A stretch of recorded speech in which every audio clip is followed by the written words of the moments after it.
ನಮಸ್ಕಾರ. ಆರೋಗ್ಯ ರಹಸ್ಯ ವಿಶೇಷ ಕಾರ್ಯಕ್ರಮಕ್ಕೆ ಸ್ವಾಗತ. ನಾನು ದಿವ್ಯಶ್ರೀ ದಾಸ್.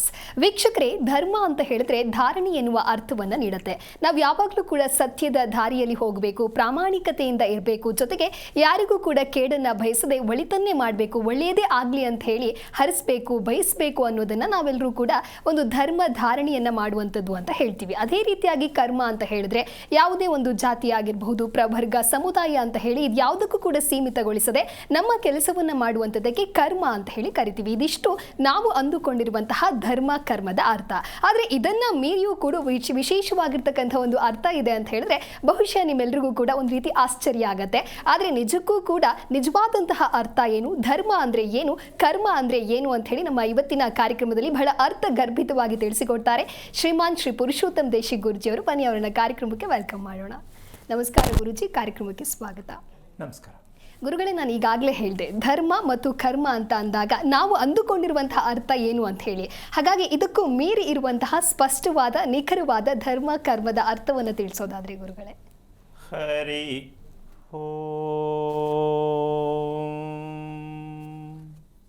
ಶ್ರೀ ಗುರುಭ್ಯೋ ನಮಃ. ಧರ್ಮ ಮತ್ತು ಕರ್ಮ ನೀನು ವಿಶ್ಲೇಷಣೆ ಮಾಡಿರ್ತಕ್ಕಂತಹ ವಿಚಾರ ತಿಳ್ಕೊಂಡಿರ್ತಕ್ಕಂಥದ್ದು ಆದಷ್ಟು ಆಗಿದೆ ಅಂತ ಅನ್ಕೋಬಹುದು. ಹಾಗಿದ್ದರೆ ತಿಳ್ಕೊಂಡಿದ್ರೆ ನಾವು ಮತ್ತೆ ಪದ ಯಾಕೆ ಬಳಸಬೇಕಿತ್ತು ಅಲ್ಲಮ್ಮ? ಅರ್ಥ ಆಗಿದೆ, ನಾವು ಅದನ್ನು ಪಾಲನೆ ಮಾಡ್ತಾ ಇದ್ದೀವಿ ಅಂದಾಗ ಮತ್ತೆ ಕರ್ಮ ಅಂತ ಬಳಸಬಾರ್ದಾಗಿತ್ತು. ಇದಕ್ಕೆ ಒಂದು ಸತ್ಯವನ್ನು ನಾವು ಅರ್ಥ ಮಾಡ್ಕೋಬೇಕು. ಧರ್ಮದ ಅರ್ಥ, ಕರ್ಮದ ಅರ್ಥ ಎಲ್ಲಿಂದ ಬರುತ್ತೆ ಅನ್ನೋ ವಿಷಯ. ಅದೇ ಬರುತ್ತಾ, ನಾವೇ ತಗೊಳ್ಳೋದಾ ಅಂತಕ್ಕಂಥದ್ದು. ಇದಕ್ಕೆ ಒಂದು ಸಣ್ಣ ಉದಾಹರಣೆ. ನಿನ್ನೆ ಎಲ್ಲ ಶ್ರೀಮನ್ನಾರಾಯಣನ ವೈಕುಂಠ ಏಕಾದಶಿಯ ದರ್ಶನವನ್ನು ಮಾಡಿರ್ತಕ್ಕಂಥವರು ಪ್ರತಿಯೊಬ್ಬರಿಗೂ ಒಂದು ರೀತಿ ನೆಮ್ಮದಿ, ಖುಷಿ ಕೊಟ್ಟಿದೆ. ಎಷ್ಟು ಚೆನ್ನಾಗಿತ್ತು ಅಲಂಕಾರ, ಭಗವಂತನ ನೋಡಿ ಕಣ್ಣು ತುಂಬಿಸ್ಕೊಂಡ್ವಿ ಅನ್ನೋ ಎಷ್ಟು ಜನ ಖುಷಿ ಪಡೋರು ಇದ್ದಾರೆ, ಬೇಜಾರು ಮಾಡ್ಕೊಂಡಿರೋರು ಇದ್ದಾರೆ. ಒಂದು ಸಣ್ಣ ಉದಾಹರಣೆ. ನಿನ್ನೆ ವೈಕುಂಠ ಏಕಾದಶಿಯ ವಿಚಾರವನ್ನು ತಗೊಂಡಾಗ, ತಿಳ್ಕೊಂಡಾಗ ನಾವು ಕರ್ಮ ಮಾಡಿದ್ದು ನೆನ್ನೆ ಅಂತ ಅರ್ಥ ಆಗತ್ತೆ. ವಿಷಯ ಸತ್ಯವನ್ನು ಅರ್ಥ ಮಾಡಿಕೊಂಡಾಗ ವೈಕುಂಠ ಏಕಾದಶಿಯಲ್ಲಿ ಉಪವಾಸ ಮಾಡುವುದು ಸೂಕ್ತನಾ? This wrong. ಆದರೆ ಸ್ವಲ್ಪ ಅರ್ಥ ಮಾಡ್ಕೊಳ್ಳಿ, ಇದನ್ನು ರಾಂಗ್ ಅಂದ್ಬಿಟ್ರಲ್ಲ, ಹಂಗಾದ್ರೆ ಏನು ಹಂಗಾರೆ ಅಂತಕ್ಕಂಥ ದಯವಿಟ್ಟು ಯಾರು ಆ ಥರ ಮಾಡಿಕೊಂಡು ಏನೇನು ಯೋಚನೆ ಮಾಡೋಕ್ಕೆ ಹೋಗಬೇಡಿ. ಅದಕ್ಕೆ ಉದಾಹರಣೆ ಕೊಡ್ತೀನಿ, ಆಮೇಲೆ ಡಿಸೈಡ್ ಮಾಡಿ. ಉಪವಾಸ ಅನ್ನೋದು ಎಲ್ಲರಿಗೂ, ಎಲ್ಲ ವಯಸ್ಸಿನವರಿಗೂ ಅಲ್ಲ. ಇದು ಮೊದಲನೇ ತಿಳ್ಕೊಬೇಕಾದ ವಿಷಯ. ಎಲ್ಲರಿಗೂ ಉಪವಾಸ ಇಲ್ಲ, ಎಲ್ಲ ವಯಸ್ಸಿನವರಿಗೂ ಉಪವಾಸ ಇಲ್ಲ. ಯಾಕಿಲ್ಲ ಅದನ್ನು ತಿಳ್ಕೊಂಡ್ರೆ ನಿಮಗೆ ನಾವೆಷ್ಟು ತಪ್ಪು ದಾರಿಯಲ್ಲಿ ಹೋಗುತ್ತಿದ್ದೀವಿ. ಉಪವಾಸ ಅಂದ ತಕ್ಷಣ ವೈಜ್ಞಾನಿಕವಾಗಿ ಬೇಕಾಗತ್ತೆ ಅಂತ ಹೇಳುತ್ತೆ, ವೈಜ್ಞಾನಿಕವಾಗಿ ಬೇಕಾಗತ್ತೆ ಅಂತ ಹೇಳುತ್ತೆ. ಆದರೆ ಉಪವಾಸ ಸರಿ, ಉಪವಾಸವನ್ನು ಮಾಡುವ ರೀತಿ ತಿಳ್ಕೋಬೇಕು. ಮಾಡೋದೇ ಆದರೆ ಯಾವ ರೀತಿಯಲ್ಲಿ ಉಪವಾಸ ಮಾಡಬೇಕು, ಅದರ ಹಿಂದಿನ ದಿನ ಏನು ಮಾಡಬೇಕಿತ್ತು ಅದನ್ನು ತಿಳ್ಕೊಂಡು ಉಪವಾಸ ಮಾಡಿದ್ರೆ ಅದು ವೈಜ್ಞಾನಿಕವಾಗಿ ಸರಿ. ಹಿಂದಿನ ದಿನ ಸತ್ಯ ತಿಳಿದೆ, ವೈಕುಂಠ ಏಕಾದಶಿಗೆ ಉಪವಾಸ ಮಾಡ್ತೀನಿ ನಾನು, ಅವಾಗಿಂದ ಮಾಡ್ಕೊಂಡು ಬಂದಿದ್ದೀನಿ ಅಂತ ಏನಾರು ಅಂದ್ಕೊಂಡು ಅದರ ಸತ್ಯ ಅರ್ಥ ಮಾಡ್ಕೊಳ್ಳದೆ ತಿಳ್ಕೊಂಡಿದ್ದರೆ ಒಂದು ನಮಗೆ ಘೋರವಾಗಿರ್ತಕ್ಕಂತಹ 1 ವಾರ 10 ದಿವಸ ಬೇಕು ನಮ್ಮ ದೇಹ ಸುಧಾರಿಸ್ಕೊಳ್ಳೋಕ್ಕೆ, ಅಷ್ಟು ವೀಕ್ ಆಗಿರುತ್ತೆ. 1 ದಿನದ ಉಪವಾಸ ವೈಜ್ಞಾನಿಕವಾಗಿ ಎಷ್ಟು ಸತ್ಯವೋ ಅಷ್ಟೇ ಕೂಡ ಅದು ನಮಗೆ ತುಂಬ ತಪ್ಪಾದ ದೇಹದ ಶಕ್ತಿಯನ್ನು ನಾವು ಕಳ್ಕೊಳ್ಳೋದಕ್ಕೆ, ದೇಹವನ್ನು ರೋಗಕ್ಕೆ ಹತ್ತಿರ ಮಾಡ್ಕೊಳ್ಳೋದಕ್ಕೆ ಪ್ರಯತ್ನವನ್ನು ಮಾಡ್ತೀವಿ ಗೊತ್ತಿಲ್ಲದೆ. ಕಾರಣ ದೇಹಕ್ಕೆ ಸುಸ್ತು ಅಂತ ಕಾಣಿಸುತ್ತಲ್ಲ, ಉಪವಾಸ ಮಾಡಿದವರಿಗೆ ಸುಸ್ತು ಅಂತ ಕಾಣಿಸುತ್ತಲ್ಲ, ಇಂಥವರು ಉಪವಾಸ ಮಾಡುವ ಹಾಗಿಲ್ಲ. ಸುಸ್ತು ಯಾರಿಗೆ ಗೊತ್ತಾಗತ್ತೆ? ಅಮ್ಮ ಬೆಳಿಗ್ಗೆ ಮಧ್ಯಾಹ್ನ ಮಧ್ಯ ತಿನ್ನೋರಿಗೆ ಸುಸ್ತು ಅಂತಾರೆ, ದಪ್ಪಗಿರೋರು ಸುಸ್ತು ಅಂತಾರೆ. ಇನ್ನು ಉಪವಾಸ ಇದ್ದೇ ನಾವು ಸುಸ್ತು ಅಂತಕ್ಕಂಥ ಹೇಳಿದ್ರೆ ದೊಡ್ಡ ವಿಶೇಷ ಅಲ್ಲ.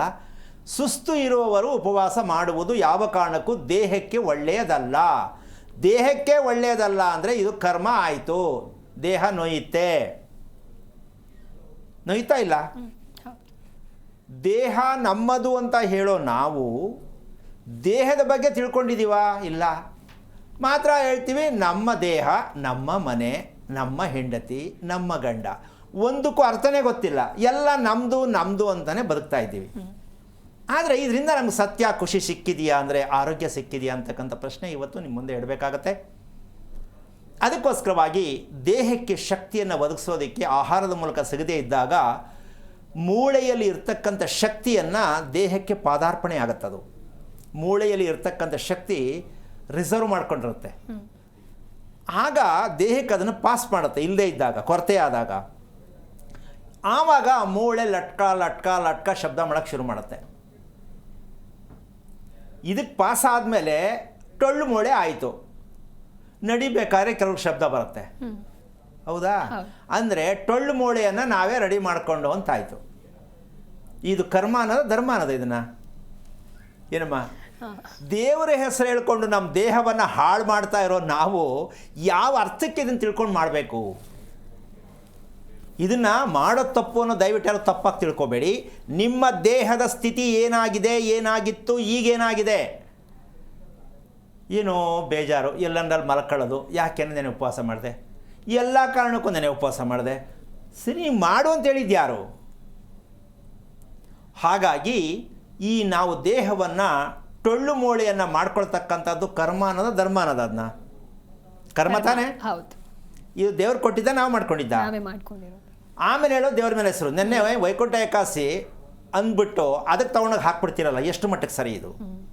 ಈ ರೀತಿ ನಮ್ಮ ಬದುಕು ಏನಾಗ್ತಾ ಇದೆ ಅಂದರೆ, ಇದಕ್ಕೆ ಉದಾಹರಣೆ ಏನಕ್ಕೆ ಕೊಟ್ಟೆ ಅಂದರೆ, ಕರ್ಮ ಅನ್ನೋದಕ್ಕೆ ಮೂಲ ಅರ್ಥ, ಧರ್ಮ ಅನ್ನೋದಕ್ಕೆ ಮೂಲ ಅರ್ಥ ಏನು ಅಂದರೆ, ಬುದ್ಧಿಯಿಂದ ಬದುಕುವುದು ಕರ್ಮ. ಯಾವುದರಿಂದ? ಬುದ್ಧಿಯಿಂದ ಬದುಕುವುದು ಕರ್ಮದ ಅರ್ಥ. ಜ್ಞಾನದಿಂದ ಬದುಕುವುದು ಧರ್ಮಾರ್ಥ. ಯಾವುದರಿಂದ ಬದುಕಬೇಕು ನಾವು? ಜ್ಞಾನದಿಂದ ಬದುಕುವುದು ಧರ್ಮ. ಕರ್ಮದಿಂದ ಬದುಕುವುದು, ಬುದ್ಧಿಯಿಂದ ಬದುಕುವುದು ಕರ್ಮ. ಈಗ ನಾವೆಲ್ಲ ಮಕ್ಕಳು ಅದನ್ನೇ ಹೇಳ್ಕೊಡ್ತಿರೋದು, ನಾವು ಅದನ್ನೇ ಮಾಡಿರೋದು. ಹೌದಲ್ಲ? ಅದಕ್ಕೆ ಸಣ್ಣ ಉದಾಹರಣೆ, ಮಕ್ಕಳಿಗೆ ಬುದ್ಧಿವಂತನಾಗು ಅಂತ ಅಡ್ವೈಸ್ ಮಾಡ್ತಾರೆ. ಅವ್ರು ಆಗೇ ಇಲ್ಲ, ಅಪ್ಪ ಅಮ್ಮನೇ ಆಗಿಲ್ಲ, ಬುದ್ಧಿವಂತರಾಗಿಲ್ಲ, ಮಕ್ಕಳಿಗೆ ಬುದ್ಧಿವಂತನಾಗು ಅಂತ ಹೇಳ್ತಾರೆ. ಈ ಬುದ್ಧಿ ಎಲ್ಲಿದೆ, ಎಲ್ಲಿಂದ ಬಂದಿದೆ ಅಂತ ಗೊತ್ತಿಲ್ಲ ನಮಗೆ. ಬುದ್ಧಿ ಇವತ್ತಂದಲ್ಲ, ಹಿಂದಂದು. ಅದಕ್ಕೆ ಬುದ್ಧಿ ಕರ್ಮಾನುಸಾರಿಣಿ ಅಂತಾರೆ. ಎಲ್ಲರಿಗೂ ಒಳ್ಳೆ ಬುದ್ಧಿನೇ ಬಂದ್ಬಿಡೋದು. ಹಾಗಾದರೆ ಇದು ಇವತ್ತಿಂದಲ್ಲ, ಇದು ವಂಶದಲ್ಲಿ ಬಂದಿರತಕ್ಕಂಥದ್ದು ಬುದ್ಧಿ. ಅದನ್ನು ಬುದ್ಧಿವಂತನಾಗು, ಸ್ಕೂಲ್ಗೆ ಹೋಗು, ಒಳ್ಳೆ ಬುದ್ಧಿ ಕಲ್ತ್ಕೋ ಅಂತ ಹೇಳ್ತಾರಲ್ಲ, ಇವ್ರು ಎಷ್ಟು ಬುದ್ಧಿವಂತರು? ಸ್ಕೂಲ್ಗೆ ಹೋದರೆ ಬುದ್ಧಿ ಬರುತ್ತೇನಮ್ಮ? ಅಲ್ಲ, ನಮ್ಮ ಜನ ತಿಳ್ಕೊಂಡಿರೋದು ಹಿಂಗೆ, ಸ್ಕೂಲ್ಗೆ ಹೋದರೆ ಸೇರಿಸಿದ್ರೆ ಬುದ್ಧಿವಂತ ಆಗ್ತಾನೆ. ಯಾವುದ್ರಲ್ಲಿ ಬುದ್ಧಿವಂತ ಆಗ್ತಾನೆ ಅಂತ ಅವ್ರೇನು ಕೇಳಬೇಕು. ಆದರೆ ನಾವು ನಮ್ಮ ಒಂದು ವಿಚಾರವನ್ನು, ನಮ್ಮ ದೇಹ, ನಮ್ಮ ಮನಸ್ಸು, ನಮ್ಮ ಪ್ರಕೃತಿ, ನಮ್ಮ ದೇವರು ಅಂತ ನಾವೇನು ಹೇಳ್ತಾ ಇದ್ದೀವಿ, ಇದನ್ನು ನಮ್ಮನ್ನು ನಾವು ಮಾಡ್ಕೊಳ್ಳೋದು ಗೊತ್ತಿಲ್ಲದೆ ಏನೇನೋ ಮಾಡಿಬಿಟ್ಟು ನನ್ನ ಕರ್ಮ ಅಂತ ಊರೆಲ್ಲ ಸುತ್ತಿದ್ರೆ ಯಾರು ಹೊಣೆ ಇದಕ್ಕೆ? ಹೌದಲ್ಲ ನಾವು ಮಾಡ್ತಾ ಇರೋದು? ಹಾಗೆ ಇದಕ್ಕೆ ಇನ್ನೊಂದು ಭಾಗ ಮುಂದುವರಿಯುವಂಥ ಲೆಕ್ಕಾಚಾರಕ್ಕೆ ಹೋದರೆ, ನಮ್ಮ ದೇಹದಲ್ಲಿ ಇರ್ತಕ್ಕಂಥದ್ದು, ಪ್ರಕೃತಿಯಲ್ಲಿ ಇರ್ತಕ್ಕಂಥದ್ದು, ದೇಹದಲ್ಲಿ ಇರ್ತಕ್ಕಂಥದ್ದು, ಪ್ರಕೃತಿಯಲ್ಲಿ ಇರ್ತಕ್ಕಂಥದ್ದು ಏನದು? ಆಗಮನ ನಿರ್ಗಮನ ಇದು ಇದೆಯಾ ಇಲ್ವಾ? ನಮ್ಮ ದೇಹದಲ್ಲಿ ಆಗಮನ ನಿರ್ಗಮನ ಇದೆಯಾ ಇಲ್ವಾ? ಆಹಾರವನ್ನು ತಗೋತೀವಿ, ಆಗಮನ ಆಯಿತಾ, ಅದೆಲ್ಲ ಆಗಿ ನಮಗೆ ಬೇಡದೇ ಇರತಕ್ಕಂಥದ್ದನ್ನು ನಿರ್ಗಮನ ಮಾಡ್ತೀವಿ. ಹೌದಾ? ಸತ್ಯ ತಾನೇ? ಇದು ಸರಿಯಾಗಿ ನಡೆದಾಗ ನಮ್ಮ ಆರೋಗ್ಯ ಚೆನ್ನಾಗಿರುತ್ತೆ. ಅದೇ ರೀತಿಯಾಗಿ ಸೂರ್ಯ ಮತ್ತು ಭೂಮಿಯನ್ನು ನಾವು ಗುರುತಿಸಿ ಬದುಕ್ತಾ ಇದ್ದೀವಾ ಇಲ್ವಾ? ಇದು ನಮಗೆ ತಿಳ್ಕೊಬೇಕಾ ಬೇಡವಾ? ತಿಳ್ಕೊಬೇಕಲ್ಲ. ಏಕೆಂದರೆ ಭಗವಂತ ಅಂತಕ್ಕಂಥದ್ದನ್ನು ಸೂರ್ಯ. ಈ ಸೂರ್ಯನನ್ನು ನಾವು ತಿಳ್ಕೊಳ್ತಕ್ಕಂಥ ವಿಚಾರದಲ್ಲಿ ಎರಡು ಭಾಗದಲ್ಲಿ ಬಳಸಬೇಕಾಗತ್ತೆ. ಒಂದು, ಜ್ಯೋತಿಷಿಗಳಿಗನುಸಾರವಾಗಿ ಸೂರ್ಯನನ್ನು ಆತ್ಮಕಾರಕ ಅಂತ ಹೇಳ್ತಾರೆ. ಜ್ಯೋತಿಷಿಗಳ ವಿಚಾರದಲ್ಲಿ ಸೂರ್ಯನನ್ನು ಆತ್ಮಕಾರಕ ಅಂತಾರೆ. ನಮ್ಗೆ ಆತ್ಮ ಇದೆಯಲ್ಲ, ಇದೆ ತಾನೆ? ಹಾಗಾಗಿ ಅದೇ ರೀತಿ ವಾಸ್ತು ಅಂತಕ್ಕಂತಹ ಶಾಸ್ತ್ರ ಇರ್ತಕ್ಕಂತಹ ಸತ್ಯಕ್ಕೆ ಬಂದು ಸೂರ್ಯನ ಕಿರಣಗಳನ್ನು ವಾಸ್ತು ಅಂತ ಹೇಳ್ತಾರೆ. ಸೂರ್ಯನ ಕಿರಣ ವಾಸ್ತು, ಸೂರ್ಯ ಆತ್ಮಕಾರಕ. ಪ್ರಪಂಚದಲ್ಲಿ ಯಾವ ಕಾರಣಕ್ಕೂ ಸೂರ್ಯನ ಮೀರಿ ಯಾವುದೂ ಇಲ್ಲ, ಹೌದಾ? ಭೂಮಿಗೆ ಮೀರಿ ಶಾಸ್ತ್ರ ಇಲ್ಲ. ಸೂರ್ಯ ಮತ್ತು ಭೂಮಿಗೆ ಮೀರಿ ಶಾಸ್ತ್ರ ಪ್ರಪಂಚದ ಇತಿಹಾಸದಲ್ಲಿ ಯಾವುದೇ ವೇದ ಉಪನಿಷತ್ ನೀವೆಲ್ಲೇ ಹೋದ್ರೂ ಅದ್ರ ಮೂಲಕನೇ ಬರಬೇಕು, ಅದ್ರ ಮೂಲಕನೇ ಸರಿ ಹೋಗಬೇಕು, ಅದ್ರ ಮೂಲಕನೇ ಕರ್ಮ ಕಳ್ಕೋಬೇಕು. ಹಾಗಾದರೆ ನಾವೇನು ತಪ್ಪು ಮಾಡ್ತಾ ಇದ್ದೀವಿ? ಆ ಎರಡನ್ನು ನಾವು ಗುರುತಿಸಿಲ್ವಾ? ಗುರುತಿಸಿಲ್ಲ. ಗುರುತಿಸದೇ ಇರೋದಕ್ಕೆ ನಾವು ಅನುಭವಿಸ್ತಾ ಇರೋದು. ಏನಾಗಿದೆ ಹಾಗಾದರೆ? ಏನು ತಿಳ್ಕೋಬೇಕಿತ್ತು? ಭೂಮಿ ತಿರುಗ್ತಾ ಇದೆ, ಸತ್ಯ ಅಲ್ಲ? ಹೌದಾ? ಭೂಮಿ ಯಾವ ದಿಕ್ಕಿನಿಂದ ಯಾವ ದಿಕ್ಕಿಗೆ ಹೋಗುತ್ತೆ? ಸೂರ್ಯ ಯಾವ ದಿಕ್ಕಿನಿಂದ ಯಾವ ದಿಕ್ಕಿಗೆ ಹೋಗುತ್ತೆ? ಅರ್ಥ ಮಾಡ್ಕೋಬೇಕಲ್ಲ? ಭೂಮಿ ತಿರುಗ್ತಾ ಇದೆ, ಪಶ್ಚಿಮದಿಂದ ಪೂರ್ವದ ಕಡೆಗೆ ಭೂಮಿ ತಿರುಗತ್ತೆ. ಸೂರ್ಯ ಪೂರ್ವದಿಂದ ಪಶ್ಚಿಮಕ್ಕೆ ತಿರುಗ್ತಾರೆ, ಹೌದಾ? ಸತ್ಯ ತಾನೇ ಇದು? ನಾವು ತಿಳ್ಕೊಂಡೇ ಇಲ್ವಲ್ಲ ಇದನ್ನು? ಯಾಕೆ ಅಂದರೆ ಆಗಮನ ನಿರ್ಗಮನ, ಈ ಕಡೆಯಿಂದ ಭೂಮಿ ಬಂತು, ಆ ಕಡೆಯಿಂದ ಸೂರ್ಯ ಬಂತು. ಈಗ ಮನೆಯಲ್ಲಿ 2 ದ್ವಾರಗಳನ್ನು ನಿರ್ಮಾಣ ಮಾಡಿರ್ತಕ್ಕಂಥದ್ದು ಪ್ರಪಂಚದಲ್ಲಿ ಇದೆಯಾ? ಇದನ್ನು ನಿನ್ನೆನೂ ಕೂಡ ಹೇಳಿದ್ದೀನಿ. ಆಗಮನ ನಿರ್ಗಮನವಾಗುವಂತಹ 2 ದ್ವಾರಗಳು ನಿಮ್ಮ ಮನೆಯಲ್ಲಿದ್ದಾಗ ನಿಮ್ಮ ಮನೆ ಸೂರ್ಯ ಮತ್ತು ಭೂಮಿಗೆ ನೀವು ಅವಕಾಶವನ್ನು ಕೊಟ್ಟಿದ್ದೀರಾ. ನೀವು ಯಾವ ದೇವರು ಮಾಡಬೇಕಾಗಿಲ್ಲ. ಅದೇ ನಿಜವಾದ ಪ್ರಕೃತಿದತ್ತವಾದ ದೇವರು. ಇದೇ ಜ್ಞಾನ. ನಿಮ್ಮ ಮನೆಯಲ್ಲಿ ವಾಸ ಮಾಡುವ ಮನೆಯಲ್ಲಿ, ಕಟ್ಟಿರುವ ಮನೆಯಲ್ಲಿ ಸೂರ್ಯ ಮತ್ತು ಭೂಮಿಯನ್ನು ಒಬ್ಬರು ಹೋಗಬೇಕು, ಒಬ್ಬರು ಬರಬೇಕು ಅಂತ ಸತ್ಯವನ್ನು ತಿಳಿತಕ್ಕಂಥದ್ದೇ ಜ್ಞಾನವಾಗಿರ್ತಕ್ಕಂಥ ಧರ್ಮ. ಈ ರೀತಿ ಮನೆಯನ್ನು ಕಟ್ಟುವುದು ನಮ್ಮ ಭಾರತೀಯರಿಗೆ ತಿಳಿದಿದೆಯಾ ಅನ್ನೋದೇ ಒಂದು ಯಕ್ಷ ಪ್ರಶ್ನೆ. ಭಾರತೀಯರಿಗೆ ಭೂಮಿ ಮತ್ತು ಸೂರ್ಯನನ್ನು ಒಂದು ಮಾಡ್ತಕ್ಕಂತಹ ಆಕರ್ಷಣೀಯವಾಗಿ ಈ ಕಡೆಯಿಂದ ಒಬ್ಬರು ಬರ್ತಾರೆ, ಆ ಕಡೆಯಿಂದ ಒಬ್ಬರು ಬರ್ತಾರೆ, ಅಲ್ಲೇ ಲವ್ ಶುರು ಆಗುತ್ತೆ ಅಂತ ಅಂದ್ಕೊಳ್ಳೋಣ. ಇದು ಆಕರ್ಷಣೆ, ಹೌದು ತಾನೆ? ಹಾಗೆ ಯಾಕಿದು ಅರ್ಥ ಆಗಲಿ ಅಂತ ಹೇಳಿದ್ದೀನಿ. ಆಕರ್ಷಣೆ ಅಂದರೆ ಲವ್ ಕೊಟ್ಟಾಗ ಸ್ವಲ್ಪ ಅರ್ಥ ಆಗಲಿ ಅಂತ ಹೇಳಿದ್ದೀನಿ. ದೇವ್ರಿಗೆ ತಂದು ಏನು ಲವ್ ಸೇರಿಸ್ತಾ ಇದ್ದಿಲ್ಲ ಅಂತ ದಯವಿಟ್ಟು ಅನ್ಕೋಬೇಡಿ. ಆದರೆ ನಾವು ಮನೆಯಲ್ಲಿ ಈ ರೀತಿ ಆಗಮನ ನಿರ್ಗಮನ ಇದೆಯಾ? ಅದೇ ರೀತಿ ನಮ್ಮ ಉಸಿರಾಟದಲ್ಲಿ ಆಗಮನ ನಿರ್ಗಮನ ಇದೆಯಾ ಇಲ್ವಾ? ಒಂದು ಮೂಗಿನಲ್ಲಿ ಹೋಗ್ತಕ್ಕಂಥದ್ದು, ಇನ್ನೊಂದು ಮೂಗಿನಲ್ಲಿ ಬರ್ತಾ ಇರ್ತಕ್ಕಂಥದ್ದು, ಮತ್ತು ಉಸಿರು ತಗೊಳ್ಳೋದು ಬಿಡೋದು, ಆಗಮನ ನಿರ್ಗಮನ ದೇಹದಲ್ಲಿದೆ ತಾನೆ? ಈಗ ಮನೆಯಲ್ಲೂ ಇರಬೇಕು ತಾನೆ? ಈಗ ಇದೆರಡು ಮ್ಯಾಚ್ ಆಗಿದೆಯಾ? ಆಗ್ತಾ ಇದೆಯಾ? ತಿಳ್ಕೊಂಡಿದ್ದೀವಾ? ತಿಳಿಸ್ತಾ ಇದ್ದಾರಾ? ಏನು ಮಾಡೋಣ? ಎಲ್ಲೋ ಕೇಳ್ತೀರಾ? ಸ್ವಲ್ಪ ಯೋಚನೆ ಮಾಡಿ. ಈಗ ಈ ತಪ್ಪಾಗಿರುವುದಕ್ಕೆ ನಮಗೆ ಶಿಕ್ಷೆ ಯಾವುದು ಸ್ವಾಮಿ ಅಂತ ನಿಮ್ಮ ಪ್ರಶ್ನೆ. ಗೊತ್ತಿಲ್ಲ, ಆಗಮ ನಿರ್ಗಮನ 2 ದ್ವಾರಗಳನ್ನು ಮನೆಯಲ್ಲಿ ನಾವು ವಾಸ ಮಾಡುತ್ತಿಲ್ಲ, ಗೊತ್ತಿಲ್ಲ, ಕಟ್ಟುತ್ತಿಲ್ಲ, ಯಾರು ಹೇಳುತ್ತಿಲ್ಲ ಅನ್ನೋ ಒಂದು ಪ್ರಶ್ನೆಗೆ ನಮಗೆ ಶಿಕ್ಷೆ ಯಾವುದು? ಒಂದು ಮಗು ಕುಟುಂಬದಲ್ಲಿ ಹುಟ್ಟುತ್ತಲ್ಲ, ಆ ಮಗುವೇ ನಿಮಗೆ ಶಿಕ್ಷೆ. ಏನದು?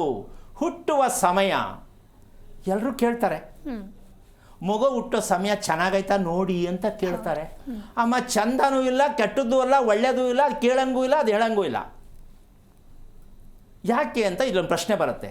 ಎಲ್ಲರೂ ಶುಕ್ರವಾರನೇ ಹುಟ್ಟಬೇಕಿತ್ತು, ಎಲ್ಲರೂ ಸೋಮವಾರನೇ ಹುಟ್ಟಬೇಕಿತ್ತು, ಎಲ್ಲೂ ಹಗರಲ್ಲೇ ಹುಟ್ಟಬೇಕಿತ್ತು, ಹೌದಲ್ಲ? ಹುಟ್ತಾ ಇದ್ದಾರಾ? ಇಲ್ಲ. ಹಂಗಿನ್ನು ತಪ್ಪು ಯಾವುದು? ಇದೇ ಶಿಕ್ಷೆ. ನೀವು ಕಟ್ಟಿರುವ ಮನೆಯೇ ನಿಮ್ಮ ಹುಟ್ಟುವ ಮಗುವಿನ ಶಿಕ್ಷೆ. ಅಮಾವಾಸ್ಯೆ ಹುಟ್ಬಿಡ್ತು ಸ್ವಾಮಿ, ಅರ್ಧ ರಾತ್ರಿ ಹುಟ್ಬಿಡ್ತು ಸ್ವಾಮಿ, ನಾನು ಹೇಳಿದ್ನ ಕೇಳಲ್ಲ ಸ್ವಾಮಿ, ಯಾರನ್ನೋ ಕಟ್ಕೊಂಡು ಓಡ್ಬಿಟ್ಟ ಸ್ವಾಮಿ.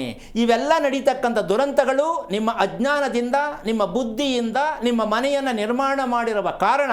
ನಿಮ್ಮ ಕುಟುಂಬದ ಕರ್ಮವನ್ನು ಮಗು ಹೇಗೆ ತರುತ್ತೆ ಅಂತಕ್ಕಂಥ ಸತ್ಯವನ್ನು ನಾವು ತಿಳ್ಕೋಬೇಕು. ಹುಟ್ಟಿದ ಸಮಯ, ಒಂದು ದೇಹ ಸಾವನ್ನು ಅಪ್ಪಿದಾಗ, ಅಂದರೆ ಸಾವಾದ ಅಂಥ ದೇಹ ತನ್ನ ಆತ್ಮ ವಿಸರ್ಜನೆಯಾಗ್ತಕ್ಕಂತಹ ವಿಚಾರಕ್ಕೆ ಅದು ಮತ್ತೆ ಹೇಗೆ ಹೋಗುತ್ತೆ, ಎಲ್ಲಿ ಸೇರುತ್ತೆ ಅಂತಕ್ಕಂಥ ಲೆಕ್ಕಾಚಾರಕ್ಕೆ ಹೋದಾಗ ಇದು ಹಳೆಯ ಋಣಶೇಷ. ಹಿಂದೆ ಏನೆಲ್ಲ ಅನುಭವಿಸಿತ್ತು ದೇಹ ಇದ್ದಾಗ, ಆ ಶೇಷದ ಮೂಲಕವಾಗಿ ಆತ್ಮ ಮುಂದೆ ಪಾಸ್ ಆಗತ್ತೆ. ಅದು ಮತ್ತೆ ಒಳ್ಳೆಯ ಋಣ ಅಂದರೆ ಹೊಸ ಋಣಶೇಷಕ್ಕೆ ಅನುಸಾರವಾಗಿ ಮತ್ತೆ ಗರ್ಭವನ್ನು ಧರಿಸುತ್ತೆ. ಆತ್ಮ ತಾನೇ ರೂಪಿಸ್ಕೊಳ್ಳುತ್ತೆ. ಆತ್ಮ ಯಾರು? ಭಗವಂತ. ದೇಹವನ್ನು ಅದಕ್ಕನುಸಾರವಾಗಿ ತಾನು ಸೇರಿಕೊಳ್ಳುತ್ತಲ್ಲ. ಇದನ್ನು ನಾವು ತಿಳ್ಕೊಳ್ಬೇಕಾಗಿರ್ತಕ್ಕಂಥದ್ದು ನಾವು ಕಟ್ಟಿದ ಮನೆಯಿಂದನೇ ಸಾಧ್ಯ. ಒಳ್ಳೆಯ ರೀತಿಯಲ್ಲಿ ನನಗೆ ಮಗು ಬಂತು, ಒಳ್ಳೆಯ ರೀತಿಯಲ್ಲಿ ನಮಗೆ ಅದೃಷ್ಟ ಬಂತು ಹೇಳುವಂಥ ಮನೆಯೂ ಇದೆ. ಮಗು ಹುಟ್ಟಿದ ಮೇಲೆ ನಮ್ದು ತುಂಬ ಸಮಸ್ಯೆ ಅಂತ ಹೇಳುವ ಮನೆಯೂ ಇದೆ. ಹಾಗಿರಬೇಕಾದ್ರೆ ನಾವು ಮಗು ಹುಟ್ಟೋ ಸಮಯವನ್ನು ನಾವು ಕೇಳಿ ಯಾಕೆ ಸರಿಯಾದ ಸಮಯ ಅಂತಕ್ಕಂಥದ್ದು ಆಗ್ತಾ ಇಲ್ಲ ಅಂದರೆ ಕೊನೆಗೆ ಎಲ್ಲಿಗೆ ಹೋಗಿದ್ದೀವಿ ನಾವು ಅಂದರೆ ಹುಟ್ಟೋ ಸಮಯವನ್ನೇ ರೀಮೇಕ್ ಮಾಡ್ತಾ ಇದ್ದೀವಿ. ಅಂದರೆ ಅದನ್ನೇ ಕಟ್ ಮಾಡ್ತಾ ಇದ್ದೀವಿ. ಕದ್ದುಬಿಟ್ಟು ಮಗು ಎತ್ಕೊತಾ ಇದ್ದೀವಿ. ಕದ್ದುಬಿಟ್ಟು ಮಗು ಎತ್ಕೊಳ್ಳೋದು ಅಂದ್ರೆ ಏನಮ್ಮ? ನಾವೇ ಸೀಸರೀನ್ ಮಾಡಿಸೋದು. ಇದನ್ನು ಬಾಕ್ಸಲ್ಲಿ ಮಗು ಎತ್ಕೊಂಡಂಗೆ, ಅದು ಜನನವಾಗಲಿಲ್ಲ, ಅದಕ್ಕೆ ಮಗುವಿಗೆ ರಿಯಲ್ ಲೈಫ್ ಇಲ್ಲ. ಅದಕ್ಕೂ ಒಂದು ಬೋರ್ಡ್ ಹಾಕ್ತಾರೆ, ಸ್ವಾಮಿ 8 ಗಂಟೆ 20 ನಿಮಿಷಕ್ಕೆ ಮಗು ಹುಡ್ತು. ಪುರೋಹಿತರಾದವರು ಜಾತಕ ಕುಂಡಲಿ ಬರೆಯುವಂತಹ ಪುಣ್ಯಾತ್ಮರು ಮಗು ಸೀಸರೀನ್ನ ಅಥವಾ ನಾರ್ಮಲ್ಲ ಅಂತ ಕೇಳೋದಿಲ್ಲ, ಇವರು ಹೇಳೋದಿಲ್ಲ. ಆ ಟೈಮ್ಗೆ ಅದಕ್ಕೊಂದು ಸೀಲ್ ಹಾಕ್ಬಿಡ್ತಾರೆ, ಇದು ಈ ನಕ್ಷತ್ರದಲ್ಲಿ ಹುಡ್ತು ಅಂತ. ಮಗುಗೂ ನಕ್ಷತ್ರಕ್ಕೂ ಕುಟುಂಬಕ್ಕೂ ಸಂಬಂಧನೇ ಇರಲ್ಲ. ಜೀವನ ಪರ್ಯಂತ ಆ ಮಗುನ ತೊಗೊಂಡೋಗಿ ತಳ್ಳಿಬಿಡ್ತಾರೆ ಮೂಲೆಗೆ. ಮಗು ಹುಟ್ಟಿ ಚೆನ್ನಾಗಿಲ್ವಂತೆ, ಮಗು ಹುಟ್ಟಿ ಚೆನ್ನಾಗಿಲ್ವಂತೆ. ಅರೆ ಆ ಮಗು ಹುಟ್ಟಿದ್ದು ಅಲ್ಲರಿ ಅದು. ಎಷ್ಟು ಸುಳ್ಳಾಗಿ ಹೋಗ್ತಾ ಇದ್ದೀವಿ ನಾವು. ಏನು ಅರ್ಥ ಆಗ್ತಾಯಿದೆ ಅಮ್ಮ? ಇದು ಸುಳ್ಳು ಅಂತ ಅನ್ನಿಸ್ತಾ ಇದೆಯಾ ಅಥವಾ ನಾವು ನಿಜಕ್ಕೂ ತಿಳ್ಕೊಳ್ಳದೆ ಹೋಗ್ತಾ ಇದ್ದೀವಿ ಅಂತನಾ? ತಿಳ್ಕೊಳ್ದೆ ನಾವೇ ಹೋಗ್ತಾ ಇದ್ದೀವಿ ಅಲ್ವಾ? ನಾವು ಬೇರೆಯವ್ರ ಮೇಲೆ ಹೊಣೆ ಮಾಡೋದಲ್ಲ. ಅಲ್ಲಿ ಹೋಗಿ ಕೇಳ್ದೋ ಸ್ವಾಮಿ, ಅವ್ರು ಹೇಳಿದ್ರು ನಾವು ಎಸ್ಸಿಟ್ಟೋ ಸ್ವಾಮಿ, ಎಲ್ಲರದ್ದು ಇದೇ ವಿಚಾರ. ಏನಕ್ಕೆ ಇದಿಟ್ರಿ ಅಂದರೆ ಸ್ವಾಮಿ ನಮ್ಮವ್ರು ಹೇಳಿದ್ರು, ನಮ್ಮ ಯಜಮಾನ್ರು ಅಂತ ಹೇಳ್ತಾರೋ ಅಥವಾ ಪುರೋಹಿತರು ಅಂತ ಹೇಳ್ತಾರೋ ಅಥವಾ ಗುರೂಜಿ ಅಂತ ಹೇಳ್ತಾರೋ ಅಥವಾ ಸ್ವಾಮೀಜಿ ಅಂತ ಹೇಳ್ತಾರೋ ಗೊತ್ತಿಲ್ಲ. ಆಮೇಲೆ ದೇವ್ರು ಬರೋ ಗುಡ್ಡಪ್ಪ ಹೇಳ್ತಾರೋ, ಯಾರು ಬೇಕಾದ್ರೂ ಆಗ್ಬೋದು. ಅವ್ರ ಮೂಲಕ ಅವ್ರು ಹೇಳಿದ್ರು, ಇವ್ರು ಇಟ್ಟರು. ಮಗು ಸರಿ ಹೋಗುತ್ತಾ? ಹೆಸರಿಗೂ ಅದಕ್ಕೆ ಹೊಂದಾಣಿಕೆ ಆಗತ್ತಾ? ಗೊತ್ತಿಲ್ಲ. ನೀವು ಇಟ್ಟವ್ರಿಗೆ ಗೊತ್ತಾ? ಇಲ್ಲ. ಅವ್ರು ಹೇಳಿದವ್ರಿಗೆ ಗೊತ್ತಾ? ಇಲ್ಲ. ಇದು ನಿಮ್ಮ ಮನೆಯಲ್ಲೇ ನಡೀತಿರ್ತಕ್ಕಂಥ ಘೋರವಾದ ಯುದ್ಧ. ಇದನ್ನು ಗೃಹ ಯುದ್ಧ ಅಂತ ಹೇಳ್ತೀವಿ. ಅದಕ್ಕೆ ಕಾರಣ ನಮ್ಮ ಮನೆಯಲ್ಲಿರ್ತಕ್ಕಂತಹ 2 ದ್ವಾರಗಳು ಇದ್ದಾಗ ಆ ದ್ವಾರಗಳು ಸರಿಯಾದ ಪ್ರಮಾಣದಲ್ಲಿ ಸರಿಯಾದ ರೀತಿಯಲ್ಲಿ ನಮ್ಮ ಮನೆಯಲ್ಲಿ ಇದ್ದಾಗ ಹುಟ್ಟುವ ಮಗು, ಬರುವಂಥ ಸೊಸೆ, ಬರುವಂಥ ಅಳಿಯ, ಸಿಗುವಂಥ ಸ್ನೇಹಿತ, ಪ್ರತಿಯೊಂದಕ್ಕೂ ಕ್ವಾಲಿಟಿ ಕೊಡ್ತಕ್ಕಂಥ ಸತ್ಯ ಇರೋದೇ ನಮ್ಮ ವಾಸದ ಮನೆಯಿಂದ ಮಾತ್ರ ಸಾಧ್ಯ. ಯಾಕೆ ಅಂದರೆ ಪ್ರಕೃತಿಯನ್ನು ಬಿಟ್ಟು ನಾವು ಬದುಕೋಕ್ಕಾಗಲ್ಲ. ಪ್ರಕೃತಿಯನ್ನು ದೇವರು ಅಂತ ಒಪ್ಕೊಂಡಿದ್ದೀವಲ್ಲ, ಹಾಗಿದ್ದ ಮೇಲೆ ಪ್ರಕೃತಿಯನ್ನು ಕೆಡಿಸಿ ಯಾಕೆ ಮನೆ ಕಟ್ತಾ ಇದ್ದೀರಾ? ಏನು ಕೆಡಿಸಿದ್ದೀವಿ ಅನ್ನೋದು ಇನ್ನೊಂದು ಸ್ವಲ್ಪ ಮುಂದುವರೆದು ಹೇಳೋಣ. ಏನು ಕೆಡಿಸಿರ್ಬೋದು? ಇಷ್ಟೆಲ್ಲ ಮಾಡಿಬಿಟ್ಟು ಹೋಗೋಕ್ಕೆ ಬರೋಕ್ಕೆ ಗ್ರಹಗಳನ್ನು ಅನುಸರಿಸ್ತಾ ಇರ್ತಕ್ಕಂತಹ ರೀತಿಯಲ್ಲಿ ಮನೆಯನ್ನು ಕಟ್ಟಿಬಿಟ್ಟು ನಾವು ಕೇಳೋದೇನು ಅಂದರೆ, ಒಂದು ದೇವ್ರ ಮನೆ ಬೇಕಲ್ವ ಮನೆಗೆ? ನೀವು ಮನೆಯನ್ನೇ ದೇವ್ರನ್ನ ಆಚೆ ಕಳಿಸ್ಬಿಟ್ಟು ಮನೆಗೊಂದು ದೇವ್ರ ಮನೆ ಮಾಡ್ತಾ ಇದ್ದೀರಲ್ಲ, ಎಷ್ಟರ ಮಟ್ಟಕ್ಕೆ ದೀಪ ಉರಿತಾ ಇದೆ, ಎಷ್ಟರ ಮಟ್ಟಕ್ಕೆ ನೀವು ಬೆಳಗ್ಗೆ ಎದ್ದು ಬೇಗ ದೇವ್ರ ಮನೆಗೆ ಹೋಗ್ತೀರಾ ನೋಡ್ಕೊಳ್ಳಿ. ಅದಕ್ಕೆ ಎಷ್ಟು ಖರ್ಚು ಮಾಡಿದ್ದೀರಾ ನೋಡ್ಕೊಳ್ಳಿ. ಯಾವುದನ್ನು ನಾವು ಮಾಡ್ಕೋಬೇಕು? ಬುದ್ಧಿಯನ್ನು ಖರ್ಚು ಮಾಡಿ ದೇವ್ರ ಮನೆ ಮಾಡ್ತಾ ಇದ್ದೀವಿ, ಬುದ್ಧಿಯನ್ನು ಖರ್ಚು ಮಾಡಿ ಮನೆ ಕಟ್ಟಿದ್ದೀವಿ. ಯಾಕೆ ಅಂದರೆ ನನಗೆ ಸ್ವಲ್ಪ ಅಗಲ ಬೇಕು ರೂಮು, ಬುದ್ಧಿ ನಿಮ್ಮದೇ. ಬಾಲ್ಕನಿ ಸ್ವಲ್ಪ ಅಗಲ ಬೇಕು, ನಿಮ್ಮದೇ ಬುದ್ಧಿ. ಬಾಗಿಲು ಈ ಕಡೆ ಇಟ್ಕೊಂಡ್ರೆ ಒಳ್ಳೆಯದು, ನಿಮ್ಮದೇ ಬುದ್ಧಿ. ದೇವ್ರ ಮನೆ ಮಾಡಲೇಬೇಕು, ನಿಮ್ಮದೇ ಬುದ್ಧಿ. ಈ ಬುದ್ಧಿಯನ್ನು ಖರ್ಚು ಮಾಡುತ್ತಿರುವುದೇ ನಿಮ್ಮ ಕರ್ಮ. ಈಗ ನೋಡಿ, ಇವತ್ತು ರಾತ್ರಿ ಭಗವಂತನಿಗೆ ಧ್ಯಾನ ಮಾಡ್ತಕ್ಕಂಥದ್ದು, ಭಗವಂತನ ಭಜನೆ ಮಾಡ್ತಕ್ಕಂಥದ್ದೆಲ್ಲ ಮಾಡ್ತಾ ಇದ್ದಾರೆ ನಮ್ಮ. ಎಂಥ ಅದ್ಭುತವಾದ ಪವಾಡ ಇವತ್ತು. ಅಬ್ಬಾ ಅಲ್ವಾ? ನಾವು ಭಾರತೀಯರು ಏನು ಮಾಡೋಕ್ಕಾಗಲ್ಲ, ಅವರಿಗೆಲ್ಲ ಬುದ್ಧಿ ಹೇಳೋಕ್ಕಾಗತ್ತಾ? ಓಡ್ತಾ ಇರಿ ಇಷ್ಟಂತೂ ಹೇಳ್ಬೋದು. ಆದರೆ ಯಾಕೆ ಆ ರೀತಿ ಹುಚ್ಚುತನದ ಮನಸ್ಥಿತಿ ಬರ್ತಾ ಇದೆ ಅಂದರೆ, ಇದಕ್ಕೆಲ್ಲ ಮೂಲ ಕಾರಣ ನಮ್ಮ ಬುದ್ಧಿವಂತಿಕೆಯಿಂದ ನಮ್ಮ ಮಕ್ಕಳು ನಮ್ಮವರಲ್ಲ. ಇದನ್ನು ಪ್ರತಿಯೊಬ್ಬರು ಅರ್ಥ ಮಾಡ್ಕೊಳ್ಳಿ. ನಮ್ಮ ಮಕ್ಕಳು ನಮ್ಮ ಮಕ್ಕಳಲ್ಲ. ಯಾಕೆ ಅಂದರೆ ನಾವು ಯಾವುದನ್ನು ತಿಳಿಬೇಕು, ತಿಳಿದಿಲ್ಲ. ಈಗ ಕಾಲ್ ಮಾಡಿದ್ದಾರೆ, ಕರೆ ಇದೆ, ಮಾತಾಡ್ತಾ ಹೋಗೋಣ ಗುರುಜಿ. ಇನ್ನು ಪುತ್ತೂರಿನಿಂದ ಹೊನ್ನಪ್ಪ ಅಂತ ಹೇಳಿ ಕರೆ ಮಾಡಿದ್ದಾರೆ. ನಮಸ್ಕಾರ ಹೊನ್ನಪ್ಪ. ನಮಸ್ಕಾರ ಮೇಡಮ್. ಯಾರ ಬಗ್ಗೆ ಕೇಳಬೇಕಾಗಿತ್ತು? ನನ್ನ ಬಗ್ಗೆ ಕೇಳಬೇಕಿತ್ತು. ಓಕೆ, ನಕ್ಷತ್ರವನ್ನ ತಿಳಿಸಿ. ಪುನರ್ವಸು ನಕ್ಷತ್ರ ಮೇಡಮ್. ಗುರುಜಿ ಇದ್ದಾರೆ, ಮಾತನಾಡಿ. ಹಲೋ ನಮಸ್ಕಾರ ಗುರುಜಿ. ನಾರಾಯಣ ಹೇಳಿಪ್ಪ, ಯಾರು ಪುನರ್ವಸು ನಕ್ಷತ್ರ? ಯಾರು? ನಾನೇ. ಎಷ್ಟು ವಯಸ್ಸು? ನಂದು 50. ಏನು ಮಾಡ್ತಾ ಇದ್ದೀರಾ? ನಾನು KSRTC ಕಂಪನಿ ಡ್ರೈವರ್ ಆಗಿದ್ದೆ ಗುರುಗಳೇ. ಏನು ತಿಳ್ಕೊಬೇಕು ಅಂತ ಮಾಡಿದ್ರಿ? ಆರೋಗ್ಯದ ಬಗ್ಗೆ. ಆರೋಗ್ಯದ ಬಗ್ಗೆ ಮೊದಲು ಗೊತ್ತಿತ್ತಾ? ಈಗ ಗೊತ್ತಾಗಿದ್ದ ಆರೋಗ್ಯ ತಿಳ್ಕೊಬೇಕಂತ? ಆ ಮೊದಲು ಗೊತ್ತಿತ್ತು, ಆದ್ರೆ ನಾನು ಅಷ್ಟೊಂದು ಸ್ವಲ್ಪ ಕೇರ್ಲೆಸ್ ಮಾಡಿದೆ. ಯಾಕೆ ಹೆಂಗೋ ನಡೆಯುತ್ತೆ ಅಂತನಾ? ಅದು ಅಂದ್ರೆ ಈಗ ನಂಗೆ ಕಣ್ಣು ಕಾಣೋದಿಲ್ಲ. ಕಣ್ಣು ಕಾಣಲ್ಲ? ಹೌದು. ಓಕೆ, ಕನ್ನಡಕ ತಗೊಂಡ್ರಾ? ಇಲ್ಲ, ಏನೂ ಇಲ್ಲ, ಕನ್ನಡಕನೂ ಅಲ್ಲ, ಏನು ಫುಲ್ಲು ಕಂಪ್ಲೀಟ್ ಡ್ಯಾಮೇಜ್ ಆಗಿದೆ. ಓಕೆ, ಯಾಕೆ ಏನು ತೋರಿಸ್ಬಿಟ್ಟು ತಗೋಬಾರ್ದು ಅಂತ ತೀರ್ಮಾನ ಮಾಡಿದ್ರೆ ಹೇಗೆ? ಅಲ್ಲ ಗುರುಗಳೇ, ನಾನು ಅದು ನನಗೆ ಟಿ ಬಿ ಕಾಯಿಲೆ ಬಂತು. ಹಾಂ. ಕೊರೋನಾ ಓಕೆ, ಎಷ್ಟು ವರ್ಷ ಆಯಿತು ನಿಮಗೆ ಇದು ಗೊತ್ತಾಗಿ? ಇದು ಗೊತ್ತಾಗಿ 3 ವರ್ಷ ಆಯ್ತು. 3 ವರ್ಷ? ಹೌದೌದು. ಟ್ರೀಟ್ಮೆಂಟ್ ತಗೋತಾ ಇದ್ದೀರಾ?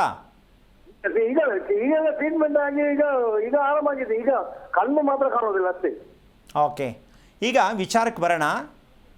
ಆಯ್ತು. ಯಾಕೆ ಈ ವಿಚಾರ ನನಗೆ ಯಾಕೆ ಬಂತು, ನಾನೇನು ತಪ್ಪು ಮಾಡಿದ್ದೆ ಅಂತ ಬಂತು ಅಂತ ಅನ್ಸಲ್ವಾ ನಿಮಗೆ? ಅನ್ಸುತ್ತೆ ಗುರುಗಳು. ಈಗ ನೀವು ಊಟ ಮಾಡ್ತಕ್ಕಂಥದ್ದು ಮತ್ತು ನಿದ್ದೆ ಮಾಡ್ತಕ್ಕಂಥದ್ದು ಕರೆಕ್ಟಾಗಿದೆ ಅಂತ ಅನಿಸಿದ್ಯಾ ನಿಮಗೆ? ನನಗೆ ಅಂದರೆ ಅಷ್ಟೊಂದು ಗೊತ್ತಾಗಲ್ಲ ಗುರುಗಳೇ. ಅಂದರೆ ರಾತ್ರಿ ಮಲಗಿದಾಗ ನಿಮ್ಮ ಉಸಿರಾಟವನ್ನು ನೀವು ಕರೆಕ್ಟ್ ರೀತಿಯಲ್ಲಿ ಉಸಿರಾಡ್ತಾ ಇದ್ದೀನಿ ಅಂತ ನಿಮ್ಗೆ ಗೊತ್ತಾಗಿದೆಯಾ? ಅಲ್ಲ, ಅದು ನನಗೆ ನಾನು ಬಾಯಿ ಉಸಿರಾಡ್ಬೋದಾ? ಅದನ್ನೇ ನೀವು ಬಾಯಿ ಬಿಡಲಿ ಅಂತ ನಾನು ಹೇಳಿಸ್ಲಿಲ್ಲ. ಅದಕ್ಕೋಸ್ಕರ ನೀವು ಮೂಗಲ್ಲಿ ಉಸಿರಾಡೋರು ಬಾಯಲ್ಲಿ ಉಸಿರಾಡೋರಿಗೆ ದಯವಿಟ್ಟು ಬೇಜಾರು ಮಾಡ್ಕೋಬೇಡಿ. ನಿನ್ನೆ ಕೂಡ ಹೇಳಿದೆ, 2026 ಏನು ಅಂದರೆ ಕ್ಯಾನ್ಸರ್ ರೋಗ ಅಂತಕ್ಕಂಥದ್ದಾಗಲಿ, ನಾವು ತಿಳ್ಕೊಂಡಿರ್ತಕ್ಕಂತಹ ನಮ್ಮ ದೇಹಕ್ಕೆ ಬೇಡದೇ ಇರೋ ರೋಗ ಯಾವುದೇ ಬರಲಿ, ಒಂದು ಗಿಫ್ಟ್ ಜಾಸ್ತಿ ಆಗತ್ತೆ. ಯಾಕೆ ಅಂದರೆ ಮಕ್ಕಳಿಂದ ದೊಡ್ಡವರಾದಿಯಾಗು ಮೂಗಿನಲ್ಲಿ ಉಸಿರಾಡ್ಕೊಂಡು ನಿದ್ದೆ ಮಾಡೋರು 70% ನಮ್ಮ ಭಾರತ ದೇಶದಲ್ಲಿ ಇಲ್ಲ. ಚಿಕ್ಕ ಮಕ್ಕಳಾದಿಯಾಗಿ ಇವತ್ತು ಹುಟ್ಟಿದ ಮಗುವಿನಿಂದ ಸಾಯೋ ವೃದ್ಧರವರೆಗೂ ಮೂಗಿನಲ್ಲಿ ಉಸಿರಾಟ ಆಡಿ ನಿದ್ದೆ ಮಾಡ್ತಕ್ಕಂಥದ್ದು 70% ಭಾರತ ದೇಶದಲ್ಲಿ ಇಲ್ಲ. ಆದ ಕಾರಣ ನಮ್ಮ ದೇಶದಲ್ಲಿ ಕ್ಯಾನ್ಸರು, ಶುಗರು ಅಂತಕ್ಕಂಥದ್ದು ಯಾವ ಕಾರಣಕ್ಕೂ ಜಾಸ್ತಿ ಆಗತ್ತೆ ಹೊರತು ಕಮ್ಮಿ ಆಗಲಿಕ್ಕಿಲ್ಲ. ನಿಮ್ಮ ಮೂಲಕ ಭಾರತ ದೇಶಕ್ಕೆ ಎಲ್ರಿಗೂ ಅರ್ಥ ಆಗಲಿ ಅಂತ ಹೇಳಿದ್ದೀನಿ. ಮತ್ತು ಎರಡನೇ ವಿಷಯ, ನೀವು ಊಟ ಮಾಡ್ತಕ್ಕಂಥ ವಿಚಾರಕ್ಕೆ ಹೋದಾಗ, ತಿಂಡಿ ತಿಂದಾಗ, ಊಟ ಮಾಡಿದಾಗ ಈ ಮೋಷನ್ಗೆ ಹೋಗ್ತಕ್ಕಂಥದ್ದು ಯಾವಾಗ ಅಂದ್ರೆ ಆವಾಗ ಹೋಗ್ತಕ್ಕಂಥ ಅಭ್ಯಾಸ ಅಂತ ನಿಮ್ಗೆ ಅರ್ಥ ಆಗಿದೆಯಾ? ಈಗ ಹೇಳ್ತೀನಿ ಕೇಳಿ. ಇದು 2ನೇ ಸ್ಟೇಜು. ಊಟ ಮಾಡಿದ ತಕ್ಷಣ, ತಿಂಡಿ ತಿಂದ ತಕ್ಷಣ ಬಾತ್ರೂಮ್ಗೆ ಹೋಗ್ಬೇಕು. ಆಮೇಲೆ ತಿಳ್ಕೋಬೇಕು, cancer application ready. Cancer application ready. ವೈಜ್ಞಾನಿಕವಾಗಿ ಇದಕ್ಕೆ ಜಾಗ ಇಲ್ಲ, ನಾವು ಪ್ರೂವ್ ಮಾಡ್ತೀವಿ. ಯಾವ ಕಾರಣಕ್ಕೂ ಮೋಷನ್ ಪದೇ ಹೋಗೋದ್ರು ಒಳ್ಳೆಯದು ಅಂತ 4 ಸಲ ಹೋಯ್ತೀನಿ, 5 ಸಲ ಹೋಯ್ತೀನಿ ಅಂತ ಕೆಲವರು ಭಾರಿ ಜೋರಾಗಿ ಹೇಳ್ಕೊತಾರೆ. ಹೋಗಬಾರದು. ಅಪ್ಲಿಕೇಶನ್ ಹಾಕ್ಕೊಂಡಿದ್ದೀರಾ, ಅಪ್ಲಿಕೇಶನ್ ಹಾಕಿದ್ದೀರಾ ಅಂತ ಡಿಸೈಡ್ ಮಾಡ್ಕೊಳ್ಳಿ. ಇದನ್ನು ನೀವು ತಿಳ್ಕೊಳ್ಳೋದೇ ಆದರೆ ಇವತ್ತು ನೀವು ನನಗೇನೋ ಬಂದಿದೆ ಅನ್ನೋದಕ್ಕಿಂತ ಸ್ವಲ್ಪ ರಿಪೇರಿ ಆಗಬಹುದು. ಇದನ್ನು ತಿಳ್ಕೊಂಡ್ರೆ ತಿಳ್ಕೊಳಕ್ಕೆ ರೆಡಿ ಇದ್ದೀರಾ? ತಿಳ್ಕೊಳ್ತೀನಿ ಗುರುಗಳೇ. ಅದಕ್ಕೇನು ಮಾಡಬೇಕಾಗತ್ತೆ ಅಂತಕ್ಕಂಥ ವಿಚಾರವನ್ನು ಕ್ರಮಬದ್ಧತೆಯಾಗಿರ್ತಕ್ಕಂತಹ ನಿಮ್ಮ ದೇಹದಲ್ಲಿ ಇರ್ತಕ್ಕಂತಹ ಯಾವ ರೀತಿ ವಿಷ ಇದೆ, ಯಾವ ಮೂಲಕ ವಿಷ ಇದೆ, ಆ ವಿಷವನ್ನು ಹೇಗೆ ಹೊರಗೆ ತರಬೇಕು ಅಂತಕ್ಕಂಥ ಸತ್ಯವನ್ನು ನೀವು ತಿಳ್ಕೊಳ್ಳೋದೇ ಆದರೆ ಅದನ್ನು ನಮಗೆ ಬಂದಿದೆ ಅನ್ನೋದಕ್ಕಿಂತ ನನಗೆ ಬಂದೇ ಇಲ್ಲ ಅಂತ ಅಂದ್ಕೊಳ್ಳಿ. ನಿಮ್ಮ ದೇಹವನ್ನು ಹೇಗೆ ರಕ್ಷಣೆ ಮಾಡ್ಕೋಬೇಕು ಆಹಾರದಲ್ಲಿ, ನಿದ್ದೆಯಿಂದ ಅಂತ ನೀವು ತಿಳ್ಕೊಳ್ಳೋದೇ ಆದರೆ ಹೇಳ್ಕೊಡೋಣ. ಹಾಗಂತ ಅದು ನಿರ್ಮೂಲ ಆಗಿಬಿಡುತ್ತೆ, ಬರೋದೇ ಇಲ್ಲ, ಇನ್ನು ಹೊರಟೋಗುತ್ತೆ, ನಾನು ಹೇಳಿ ರೆಡಿ ಮಾಡ್ತೀನಿ ಅಂತಕ್ಕಂಥದ್ದಲ್ಲ. 2 ವರ್ಷ ಇರ್ತಕ್ಕಂಥದ್ದು ಎಂಡಿಂಗ್ ಸ್ಟೇಜ್ ಅಂದರೆ ಒಂದು 5 ವರ್ಷ ಮುಂದಕ್ಕೆ ಹೋಗ್ಬೋದು. ಇದನ್ನು ಪ್ರಯತ್ನವನ್ನು ಪಟ್ಟರೆ ನಾನು ಹೇಳ್ಕೊಡೋಕ್ಕೆ ರೆಡಿ ಇರ್ತೀನಿ. ತಿಳ್ಕೊಳ್ಳೋಕೆ ಪ್ರಯತ್ನ ಮಾಡಿ, ಯೋಚನೆ ಮಾಡಬೇಡಿ. ಊಟದ ಕ್ರಮ, ನಿದ್ದೆಯ ಕ್ರಮವನ್ನು ತಿಳ್ಕೊಳ್ಳೋದೇ ಆದರೆ ಯಾರೂ ಹೆದರಬೇಕಾಗಿಲ್ಲ. 2026ಕ್ಕೆ ಈ ರೀತಿ ಬರ್ತು ಅಂತ ಹೇಳ್ತಿದ್ರೆ ಹೆದರ್ಕೊಳ್ಳೋದಲ್ಲ, ತಿಳ್ಕೊಳ್ಳಿ ಅನ್ನೋದಕ್ಕೆ ನಾನು ಎಚ್ಚರಿಕೆ ಕೊಡೋಕ್ಕೆ ಮಾತು ಹೇಳಿದ್ದೀನಿ ಹೊರತು ಹೆದರ್ಕೊಳ್ಳೋಕ್ಕೋ ಅಲ್ಲ. ನಿಮ್ಮ ಮೂಲಕ ಎಲ್ರಿಗೂ ಅರ್ಥ ಆಗಲಿ, ತಿಳ್ಕೊಳ್ಳೋಕೆ ಪ್ರಯತ್ನ ಮಾಡಿ. ಒಳ್ಳೆಯದಾಗಲಿ. ಧರ್ಮ ಕರ್ಮದ ಕುರಿತಂತೆ ಮತ್ತಷ್ಟು ಮಾತನಾಡ್ತಾ ಹೋಗೋಣ. ಅದಕ್ಕೂ ಮುನ್ನ ಕಾಲರ್ ಒಬ್ರು ಇದ್ದಾರೆ, ಮಾತನಾಡ್ಬಿಡೋಣ. ಕೊಪ್ಪಳದಿಂದ ಶರಣಪ್ಪ ಅಂತ ಹೇಳಿ ಕಾಲರ್ ಇದ್ದಾರೆ. ನಮಸ್ಕಾರ ಶರಣಪ್ಪ. ನಮಸ್ಕಾರ ಮೇಡಮ್. ಹೇಳ್ರಿ, ಯಾರ ಬಗ್ಗೆ ಕೇಳಬೇಕಾಗಿತ್ತು? ನಾನು ನನ್ನ ಮಗನ ಬಗ್ಗೆ ಕೇಳಬೇಕಾಗಿತ್ತು. ಓಕೆ, ಅವರ ನಕ್ಷತ್ರವನ್ನ ತಿಳಿಸಿ. ಅವ್ರ ನಕ್ಷತ್ರ ಪೂರ್ವ ಭಾದ್ರಪದ. ಗುರುಗಳಿದ್ದಾರೆ, ಮಾತನಾಡಿ. ಹಲೋ, ನಮಸ್ಕಾರ ರೀ ಗುರುದೇವ್ರೆ. ನಮಸ್ಕಾರ. ನಾರಾಯಣ, ಯಾವ ಊರಿಂದ? ನಾನು ಕೊಪ್ಪಳದಿಂದ ಮಾತಾಡ್ತಾ ಇರೋದು, ಶರಣಪ್ಪ ಅಂತ. ಎಷ್ಟು ವರ್ಷ ಮಗ? ಮಗನಿಗೆ ವಯಸ್ಸು 40. ಓಕೆ, ಏನು ಕೇಳಬೇಕು ಅವನ ಬಗ್ಗೆ? ಅವನು ಯಾಕೆ ಈ ತರ ಆದ, ಏನ್ ತಪ್ಪು ನಂದು ಏನ್ ಅವಂದು ಅಂತ ಕೇಳ್ತಾ ಇದ್ದೀನಿ. ಹಬ್ಬ ಹಬ್ಬ ಹಬ್ಬ, ಸದ್ಯಕ್ಕೆ ನಿಮ್ಮ ಬಾಯಿಂದ ಕೇಳಬೇಡ, ಯಾರ್ದಿರ್ಬೋದು ಅಂತೀರಾ? ತಪ್ಪು ನಂದೇ. ಯಾಕಂದ್ರೆ ನಾನು ಒಬ್ಬ ಡ್ರೈವರು. ಮೊದಲು ನಾನು ನನ್ನ ಹೆಂಡರ ಮಕ್ಕಳನ್ನ ಸರಿಯಾಗಿ ನೋಡಿಲ್ಲ. ಆಮೇಲೆ ಈಗ ನನಗೆ ತ್ರಾಸ ಆಗ್ತಾ ಇದೆ. ಯಾಕಂದ್ರೆ ನನಗೆ 70 ವಯಸ್ಸು. ಯಾಕೆ ಯಾಕೆ ನಾನು ಏನ್ ಮಾಡ್ಬೇಕು ಅನ್ನೋದು ಗೊತ್ತಾಗ್ತಾ ಇಲ್ಲ ಗುರುಗಳೇ. ಅಲ್ಲ, ನೀವು ಯಾಕೆ ಕಳೋದು? ನಿನ್ನೆ ತಾನೇ ಹೇಳ್ದೆ ಗಂಡಸರು ಅಳಬಾರ್ದು ಅಂತ, ಇವತ್ತು ಯಾಕೆ ಕಳ್ತಿದ್ದೀರಪ್ಪ? ಹೇಳ್ರಿ ಗುರುಗಳೇ ಸರ್, ಅಳಬಾರ್ದು, ಯಾಕೆ ಕಳೋದು? ಏನ್ ತಪ್ಪು ಮಾಡಿದೆ ಅಂತ ಗೊತ್ತಾಗ್ತಾ ಇಲ್ಲ ನನಗೆ. ಓಕೆ, ಹೇಳ್ಕೊಡೋಣ, ಯೋಚನೆ ಮಾಡಬೇಡಿ, ಧೈರ್ಯವಾಗಿರಿ. ಈಗ ತಪ್ಪನ್ನು ತಿದ್ಕೋತೀರಾ? ತಿದ್ಕೋತೀನಿ ಸ್ವಾಮಿ, ತಿದ್ಕೋತೀನಿ. ಓಕೆ, ಅಷ್ಟು ಮಾಡಿ ಖುಷಿಯಾಗಿರಿ, ಚೆನ್ನಾಗಿ ಮಾತಾಡಿ. ನೀವು ಹೊತ್ಕೊಂಡು ಮಾತಾಡೋದು ನಮಗೆ ಕಷ್ಟ ಆಗುತ್ತೆ. ಖುಷಿಯಾಗಿರಿ. ಹೇಳ್ರಿ ಗುರುಗಳೇ. ಈಗ ಗುರುಗಳದು ಕರೆ ಸಿಕ್ಕಿದೆ, ನಮ್ಗೇನೋ ವಿಷಯ ಗೊತ್ತಾಗತ್ತೆ ಅಂತ ಖುಷಿಯಾಗಿರಿ.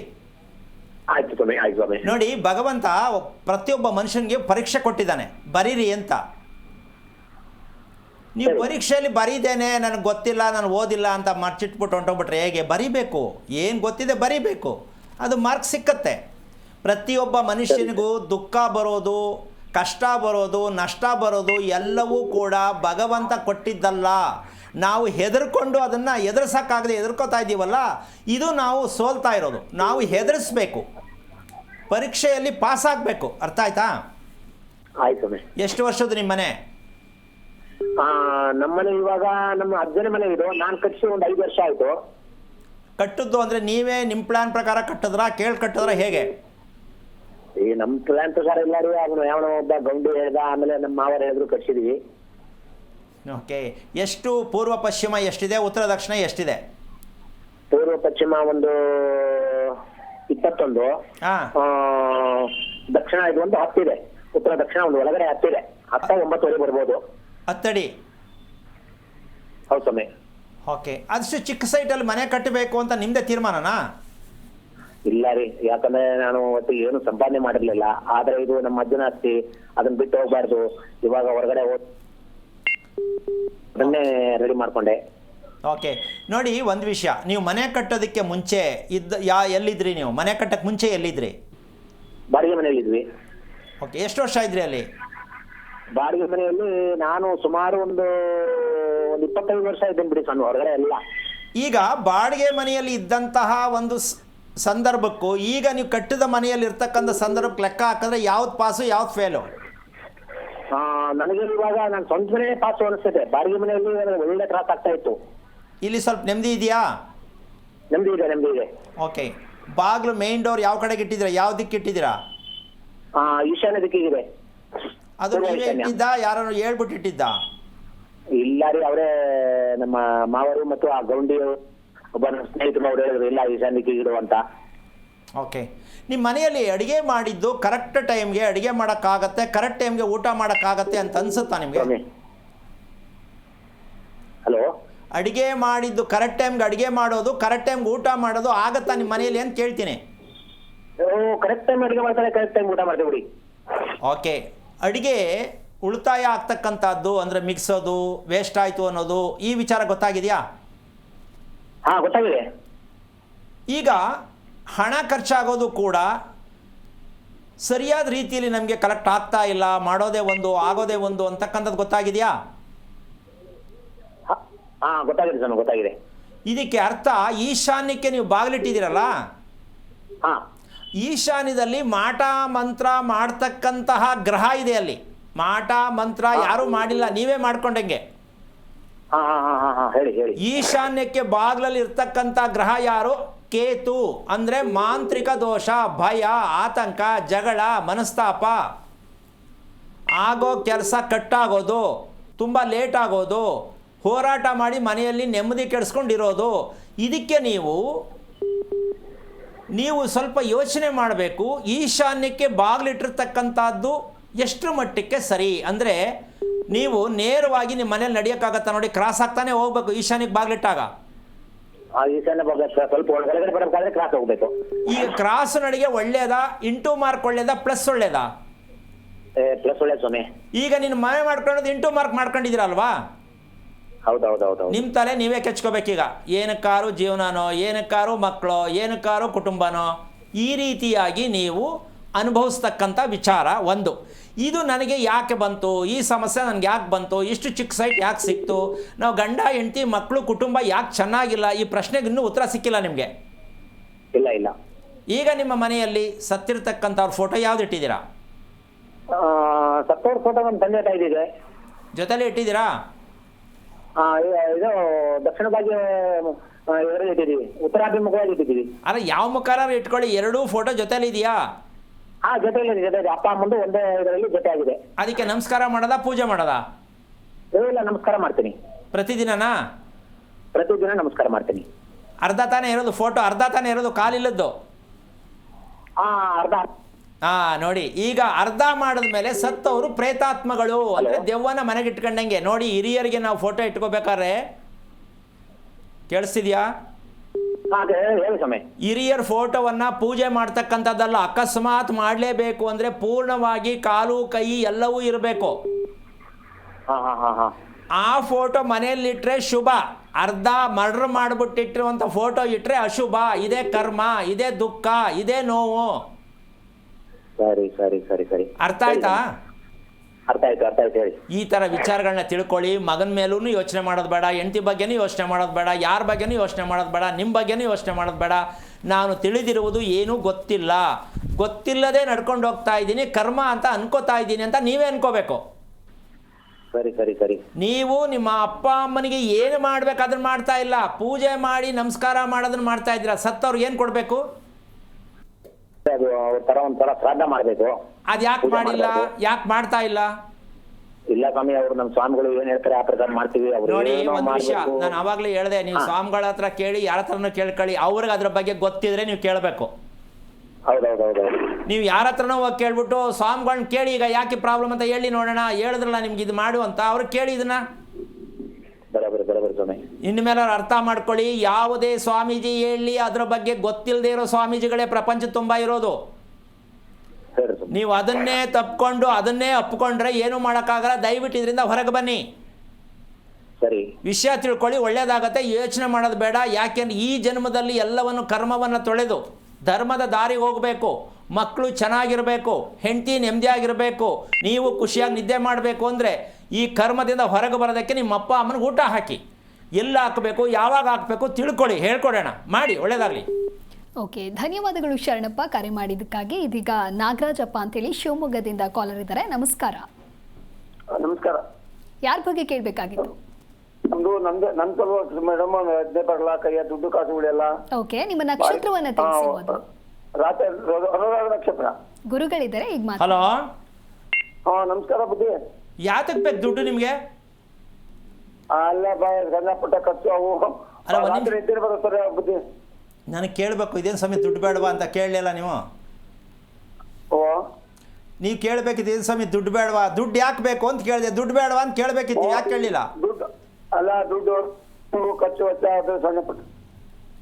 ಎಷ್ಟು ವಯಸ್ಸು ನಿಮಗೆ? ನಮಗೆ 66 ಬುದ್ಧಿ. ಏನು ಮಾಡ್ತಿದ್ದೀರಾ? ಅದೇ ಮಾಡ್ತೀನಿ. ಅದೇ ಒಬ್ಬನೇ ಮಗ ಇನ್ನೊಂದ್ಸರಿ ಚೆನ್ನಾಗಿ ಮಾಡ್ತಾನೆ ಕೆಲಸ. ಮಗ ಚೆನ್ನಾಗಿ ಮಾಡ್ತಾನೆ ಕೆಲಸನಾ? ಮಾಡ್ಕೊಂಡ್ಬಂದು ಬಿಲ್ಲು ಬಿಡ್ತಾ ಇಲ್ಲ. ಎಷ್ಟು ವಯಸ್ಸು ಮಗನಿಗೆ? ಮಗನಿಗೆ 35. ಮದುವೆ ಆಯ್ತಾ? ಮದುವೆ ಆಗಿ 2 ಗಂಡು ಮಕ್ಕಳು ಬುದ್ಧಿ. ಖುಷಿ ತಾನೆ, 2 ಗಂಡು ಮಕ್ಕಳು. ಎಲ್ಲ ಅನುಕೂಲ ಆಗಿದೆ ಬುದ್ಧಿ. ನಮಗೆ ಯಾವ ಥರ ಇದ್ದಾರಲ್ಲ, ಮಗಳು ಭವಿಷ್ಯನ ಸರಿಯಾಗಿಲ್ಲ. ಯಾರ್ದು ಭವಿಷ್ಯ? ಮಗಳದಾ? ಮಗಳ ವಯಸ್ಸ ಮದುವೆ ಆಗಿದ್ದು ಯಾವಾಗ? ಮದುವೆ ಆಗಿ 20 ವರ್ಷದ ಮಗದ ಬುದ್ಧಿ. ಎಷ್ಟು ವಯಸ್ಸು ಅವನಿಗೆ? ಮಗಳಿಗೆ 20 ವರ್ಷ ಮೊಮ್ಮಗ್ಗೆ. ಅವನ ಹೆಸರೇನು? ಅವನ ಹೆಸರು ಭರತರಾಜ್ ಅಂತ. ಓಕೆ. ಅವನು ನಿಮ್ಮ ಮಗಳಿಗೆ ಹುಟ್ಟಿರ್ತಕ್ಕಂಥ, ಅಂದರೆ ನಿಮ್ಮ ಮಗಳ ಹೊಟ್ಟೆಯಲ್ಲಿ ಹುಟ್ಟಿರ್ತಕ್ಕಂಥ ಮೊಮ್ಮಗ ಇದ್ದಾನಲ್ಲ, ತಾಯಿಗೆ ಖುಷಿಯಾಗಿ ನಡ್ಕೋತಾನ, ಕಾಟ ಕೊಡ್ತಾನ? ಸ್ವಲ್ಪ ಅರ್ಧಂಬರ್ಧ ಮಾತಾಡ್ಬಿಟ್ಟು. ಈಗ ಇದಕ್ಕೆ ಕಾರಣ ಯಾರು? ಕಾರಣ ಏನೋ ಗೊತ್ತಾಗಿಲ್ಲ. ನೀವೇನೆ. ಯಾಕೆ ಅಂತ ಕೇಳಿ. ಅನುರಾಧ ನಕ್ಷತ್ರದಲ್ಲಿ ಹುಟ್ಟಿರೋ ನೀವು, ವಾರ ಯಾವುದು ಹುಟ್ಟಿದ್ದು? ವಾದ ಗೊತ್ತಿಲ್ಲ ಬುದ್ಧಿ. ಓಕೆ. ಅನುರಾಧ ನಕ್ಷತ್ರದಲ್ಲಿ ಹುಟ್ಟಿರ್ತಕ್ಕಂತಹ ಒಂದು ಕುಟುಂಬ ಏನು ಮಾಡುತ್ತೆ ಅಂತಕ್ಕಂಥದ್ದು ಹೇಳಿದ್ರೆ, ಎಷ್ಟೇ ಭಗವಂತ ಅನುಕೂಲ ಕೊಟ್ಟಿದ್ರು, ಕುಟುಂಬ ಚೆನ್ನಾಗಿದ್ರು, ನೀವು ನೆಮ್ಮದಿಯಾಗಿರಂಗಿಲ್ಲ. ಹಾ ಬೇರೆಯವ್ರಿಗೋಸ್ಕರ ನೀವು ಯೋಚನೆ ಮಾಡಬೇಕು, ನಿಮಗೋಸ್ಕರ ಯಾರು ಯೋಚನೆ ಮಾಡಲ್ಲ. ಹಾ ಕರೆಕ್ಟ್ ಆಗ್ತದೆ. ಈಗ ನೀವು ಮಾಡಬೇಕಾದ ಕೆಲಸ ಇದು ಯಾಕೆ ತಪ್ಪಾಗ್ತಾ ಇದೆ ಅಂತ ಯಾಕೆ ತಿಳ್ಕೊಳ್ಳಿಲ್ಲ ಇಷ್ಟು ವಯಸ್ಸಾದರೂ ನೀವು? ಅದು ಗೊತ್ತಾಗ್ಲಿಲ್ಲ, ಕೇಳೋದು ಹೇಳೋದು ಗೊತ್ತಾಗ್ಲಿಲ್ಲ. ಓಕೆ, ಈಗ ನೀವು ವಾಸ ಮಾಡೋವನ್ನ ಎಷ್ಟು ವರ್ಷದ್ದು? ನಾವು ವಾಸ ಮಾಡೋ ಊರಲ್ಲಿ ಕೊರಗಳ್ಳಿ. ಹಾಂ, ಊರಲ್ಲಿ ಬಿಟ್ಟು ಕೊರಗಳ್ಳಿ. ಓಕೆ, ಈಗ ನೀವು ದೇವರು ಅಂತಕ್ಕಂತಹ ವಿಚಾರ ನಿಮಗೆ ಮನಸ್ಸಲ್ಲಿ ಪ್ರತಿದಿನ ಸ್ನಾನ ಮಾಡ್ತಕ್ಕಂತಹ ಸಮಯ ಕರೆಕ್ಟಾಗಿದೆಯಾ? ಸ್ನಾನ ಮಾಡ್ತೀರಾ ನೀವು? ಮಾಡ್ತೀವಿ ಬಿಡಿ. ಎಷ್ಟೊತ್ತಿಗೆ? ಹಲೋ, ಎಷ್ಟೊತ್ತಿಗೆ ಮಾಡ್ತೀರಾ ಸ್ನಾನ? ಸ್ನಾನ ಅದು ಬೆಳಗ್ಗೆ ಸಾಯಂಕಾಲ ಒಂದು ಟೈಮ್ ಮುಂದೆ ಮಾಡ್ತೀವಿ, ಒಂದು ಟೈಮ್ ಇಲ್ಲ. ಹಾಂ, ಅದಕ್ಕೆ ತಿಳ್ಕೊಳ್ಳಿ. ಯಾಕೆ ಅಂದರೆ ಈ ಸ್ನಾನ ಮಾಡೋ ವಿಷಯದಲ್ಲೇಮ್ಮ ಸುಮಾರು ಜನ ಸಂಜೆ ರಾತ್ರಿ ಮಲಗೋವರೆಗೂ ಸ್ನಾನ ಮಾಡ್ತಾರೆ. ಒಟ್ಟಿನ ಆ ದಿನ ಮಾಡಬೇಕು, ಮಾಡಿಬಿಟ್ಟು ಮಲ್ಕೊಂಬಿಡೋದು, ಕೆಲಸ ಎಲ್ಲ ಮಾಡಿ ಎಲ್ಲ ಕ್ಲೀನ್ ಮಾಡಿ, ಈ ಥರದ ವಿಚಾರ ಇರುತ್ತಲ್ಲ. ಈ ಹುಟ್ಟಿರ್ತಕ್ಕಂಥ ನಕ್ಷತ್ರದಲ್ಲಿ ಇವರಿಗೆ ಶನೇಶ್ವರ ಸ್ವಾಮಿ ಜೊತೆಲೇ ಇದ್ದಾರೆ ದೇಹದಲ್ಲಿ. ಯಾವುದೇ ಆಗಲಿ ಮಾಡಿದ್ರಾಯ್ತು, ನೋಡಿದ್ರಾಯ್ತು, ಕೊಟ್ಟರಾಯ್ತು, ಓದ್ರಾಯ್ತು, ಎಲ್ಲದಕ್ಕೂ ಕ್ವಶನ್ ಮಾರ್ಕೆ.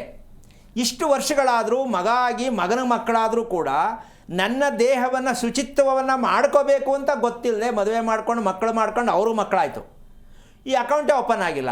ಈಗ ಇವರಿಗೆ ದುಡ್ಡು ಕಾಸು ಎಲ್ಲಿ ಸಿಗುತ್ತೆ? ತನ್ನ ಕಾಲ ಮೇಲೆ ತಾನೇ ಕಲ್ಲು ಹಾಕ್ಕೊಳ್ಳೋದು. ಅರ್ಥ ಆಯ್ತಾ ನಿಮ್ಗೆ ಹೇಳಿದ್ದು? ಅರ್ಥ ಆಯ್ತು. ನಿಮ್ಮದು ಶಿಸ್ತು ಚೆನ್ನಾಗಿಲ್ಲ. ಮೊದಲು ಮನುಷ್ಯ ರಾತ್ರಿ ಮಲಗಿದಾಗ ಸತ್ತಿರ್ತಾನೆ, ಹೌದಾ? ಹೌದು. ಬೆಳಿಗ್ಗೆ ಹುಟ್ಟುತ್ತಾನೆ, ಸತ್ತ ಮೇಲೆ ಸ್ನಾನ ಮಾಡಿ ಮುಂದಿನ ಜೀವನ ನೋಡ್ಬೇಕಾ, ಹಂಗೆ ಸ್ನಾನ ಮಾಡ್ದೇನೆ ನಡ್ಕೋಬೇಕಾ? ಯೋಚನೆ ಮಾಡಿ. ಇದನ್ನು ಮಾಡಿ ಕರೆಕ್ಟಾಗಿ 5 ಗಂಟೆಗೆ ಸ್ನಾನ ಮಾಡಿ ಕಲ್ತ್ಕೊಳ್ಳಿ. ಒಂದು ವಾರ ನೋಡಿ ನಿಮ್ಗೆ ಯಾವ ರೀತಿ ಆರೋಗ್ಯ ಬರುತ್ತೆ, ಮನಸ್ಸು ನೆಮ್ಮದಿ ಬರುತ್ತೆ ನಿಮಗೆ ಗೊತ್ತಾಗುತ್ತೆ. ದುಡ್ಡು ಆಮೇಲೆ ಬರಲಿ, ಫಸ್ಟ್ ನಿಮ್ಮ ಮನಃಶಾಂತಿ ಬೇಕು. ಅದೇ ನಮ್ಮ ಸೈಟಿನ ಒಂದು ವಿಚಾರ ಬಿಡಿ, ಅದು ಆಮೇಲೆ. ಫಸ್ಟು ನಾನು ಹೇಳಿದ್ದನ್ನು ಮಾಡಿ. ಹಾಂ ಸರ್, ಒಳ್ಳೆಯದಾಗಲಿ. ಓಕೆ, ಧನ್ಯವಾದಗಳು ನಾಗರಾಜಪ್ಪ ಕರೆ ಮಾಡಿದ್ದಕ್ಕಾಗಿ. ಇದೀಗ ಹಾವೇರಿಯಿಂದ ಪ್ರಿಯಾ ಅಂತ ಹೇಳಿ ಕಾಲರ್ ಇದ್ದಾರೆ. ನಮಸ್ಕಾರ ಪ್ರಿಯಾ. ನಮಸ್ಕಾರ ಮೇಡಮ್. ಸ್ವಲ್ಪ ಜೋರಾಗಿ ಮಾತನಾಡ್ಬೋದಾ? ಯಾರ ಬಗ್ಗೆ ಕೇಳಬೇಕಾಗಿತ್ತು? ನಾವು ಕೇಳಬೇಕಾಗಿತ್ತು ಮೇಡಮ್. ನಕ್ಷತ್ರವನ್ನು ತಿಳಿಸಿ. ನಮ್ದು ಶ್ರವಣ ನಕ್ಷತ್ರ, ಮಕರ ರಾಶಿ. ಗುರುಜಿ ಇದ್ದಾರೆ, ಮಾತನಾಡಿ. ಹಲೋ. ಹಲೋ, ಕೋಟಿ ನಮಸ್ಕಾರಗಳು ಗುರುಜಿ. ನಾರಾಯಣ, ಹೇಳಮ್ಮ, ಏನು ಓದಿದ್ಯಾ?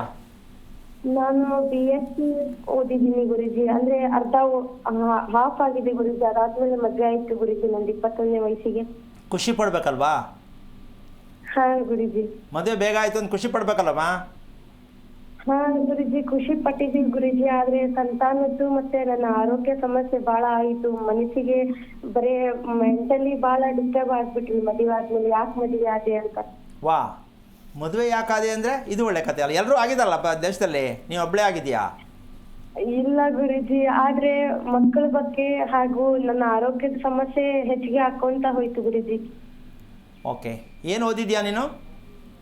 BSc ಸರ್ ಗುರುಜಿ, 2nd ಇಯರ್ ಸೈನ್ಸ್ ಮುಗ್ದಿದೆ ಗುರುಜಿ ನಂದು.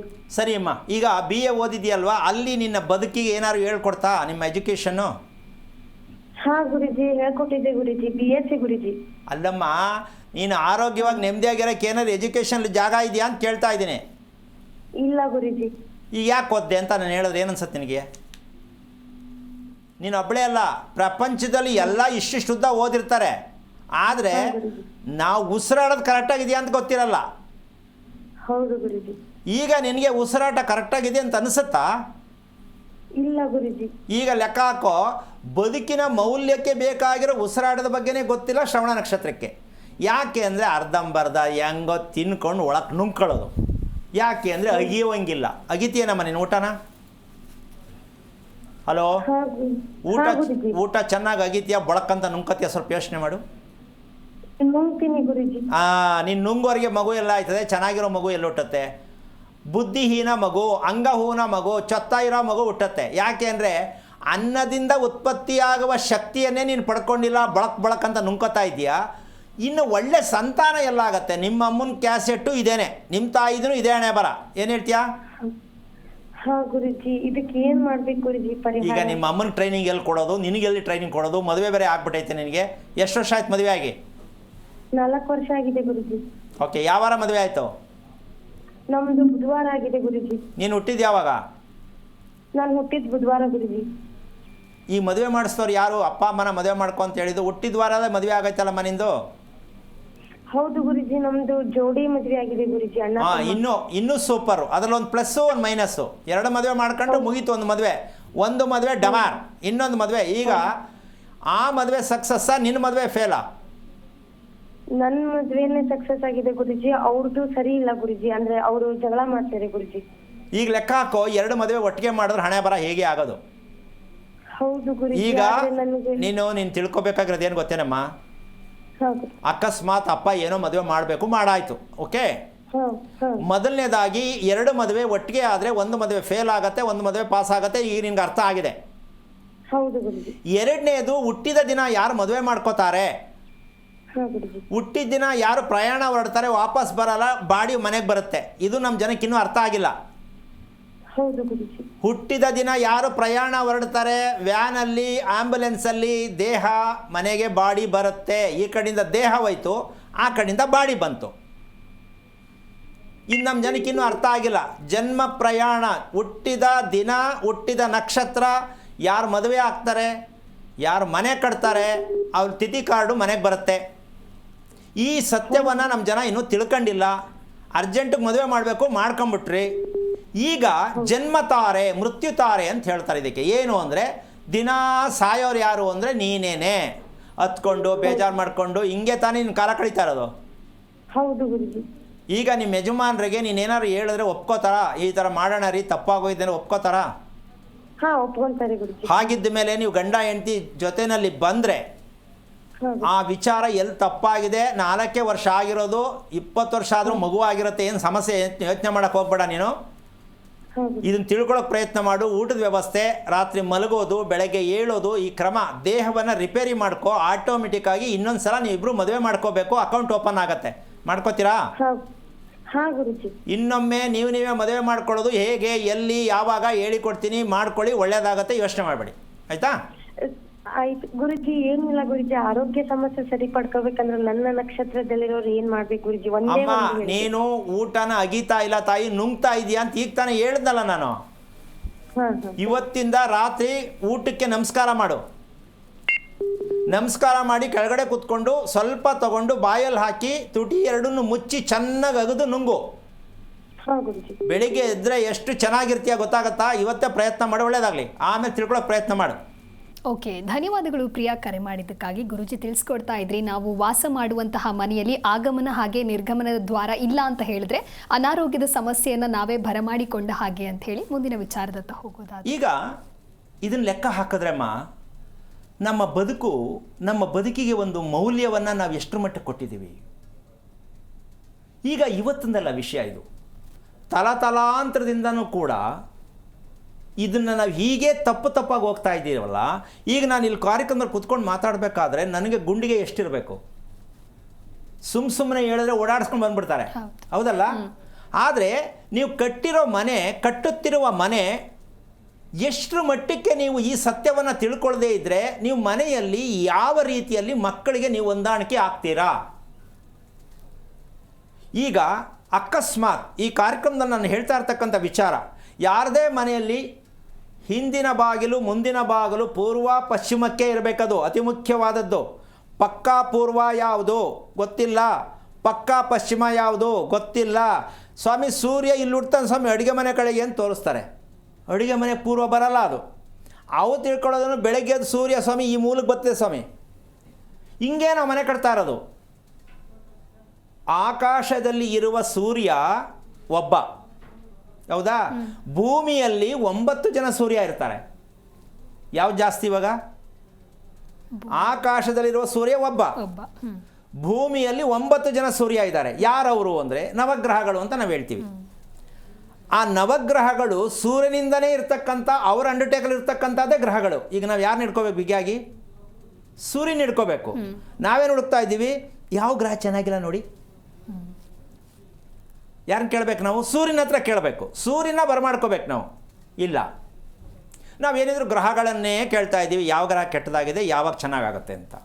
ಸೊ ಈ ವಾಡಿಕೆ ಎಷ್ಟು ಕೆಟ್ಟ ಅಭ್ಯಾಸ, ದುರಭ್ಯಾಸ ಅಂತ ಪ್ರತಿಯೊಬ್ಬರು ಅರ್ಥ ಮಾಡ್ಕೋಬೇಕು. ನಾವು ತಿಳ್ಕೊಳ್ತಕ್ಕಂತಹ ವಿಚಾರ, ನಮ್ಮಲ್ಲಿ ಆತ್ಮ ಇದೆ ಅನ್ನೋದು ಗೊತ್ತಿದೆ, ನಮ್ಮಲ್ಲಿ ಹೃದಯ ಇದೆ ಅನ್ನೋದು ಗೊತ್ತಿದೆ.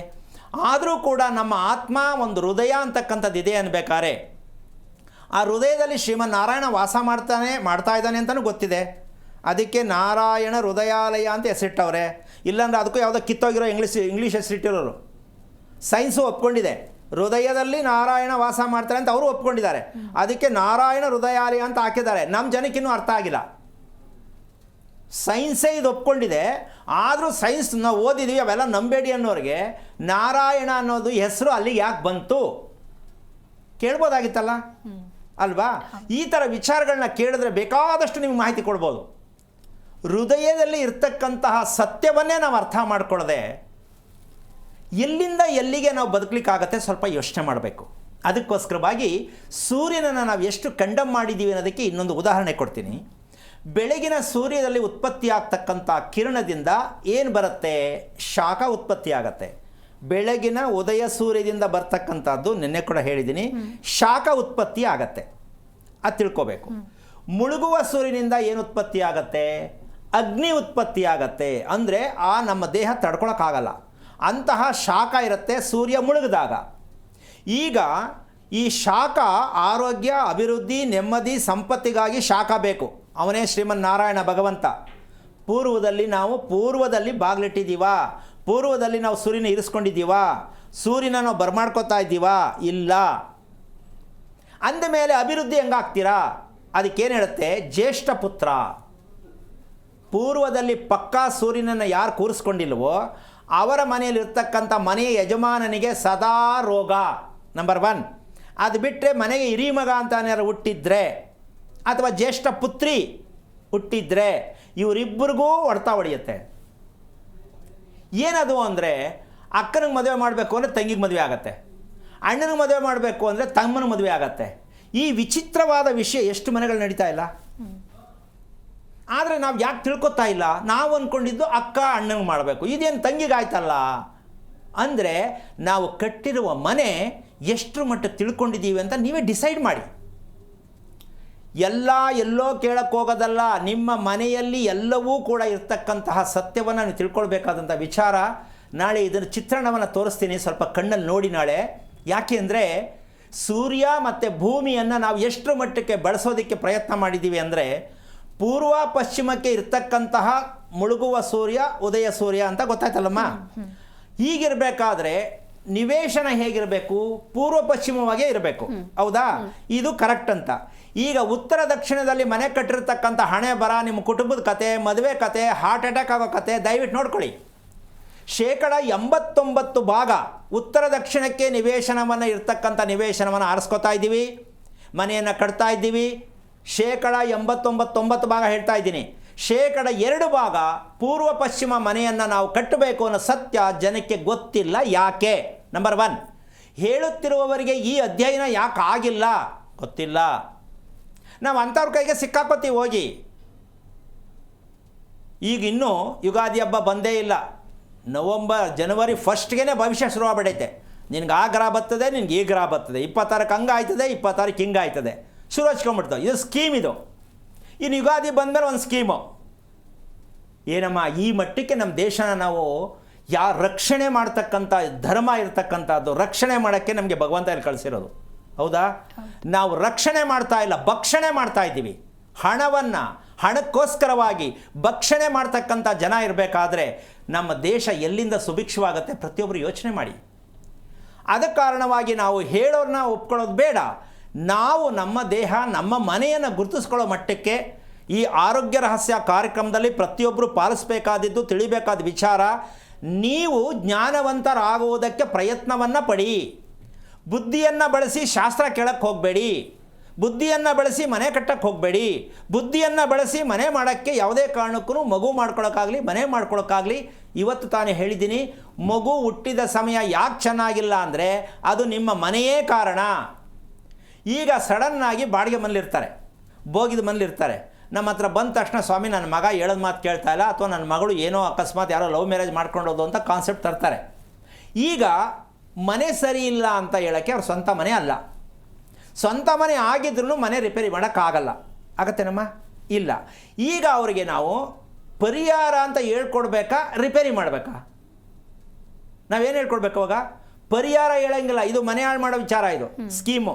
ಪರಿಹಾರ ಅಂತ ಹೇಳ್ತಾರಲ್ಲ, ಕೇಳ್ತಾರಲ್ಲ, ಇದು ಮನೆ ಹಾಳು ಮಾಡೋ ಸ್ಕೀಮ್. ಇದು ಅಲ್ಲಾಗಬೇಕಾಗಿರೋದೇನು? ರಿಪೇರಿ.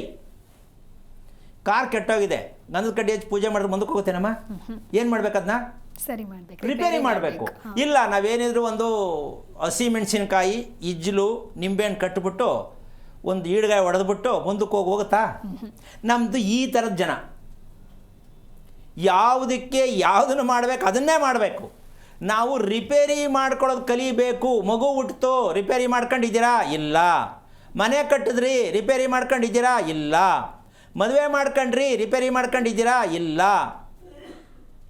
ನಿದ್ದೆ ಬರ್ತಾ ಇಲ್ಲ, ರಿಪೇರಿ ಮಾಡ್ಕೊಂಡ್ರಾ? ಇಲ್ಲ.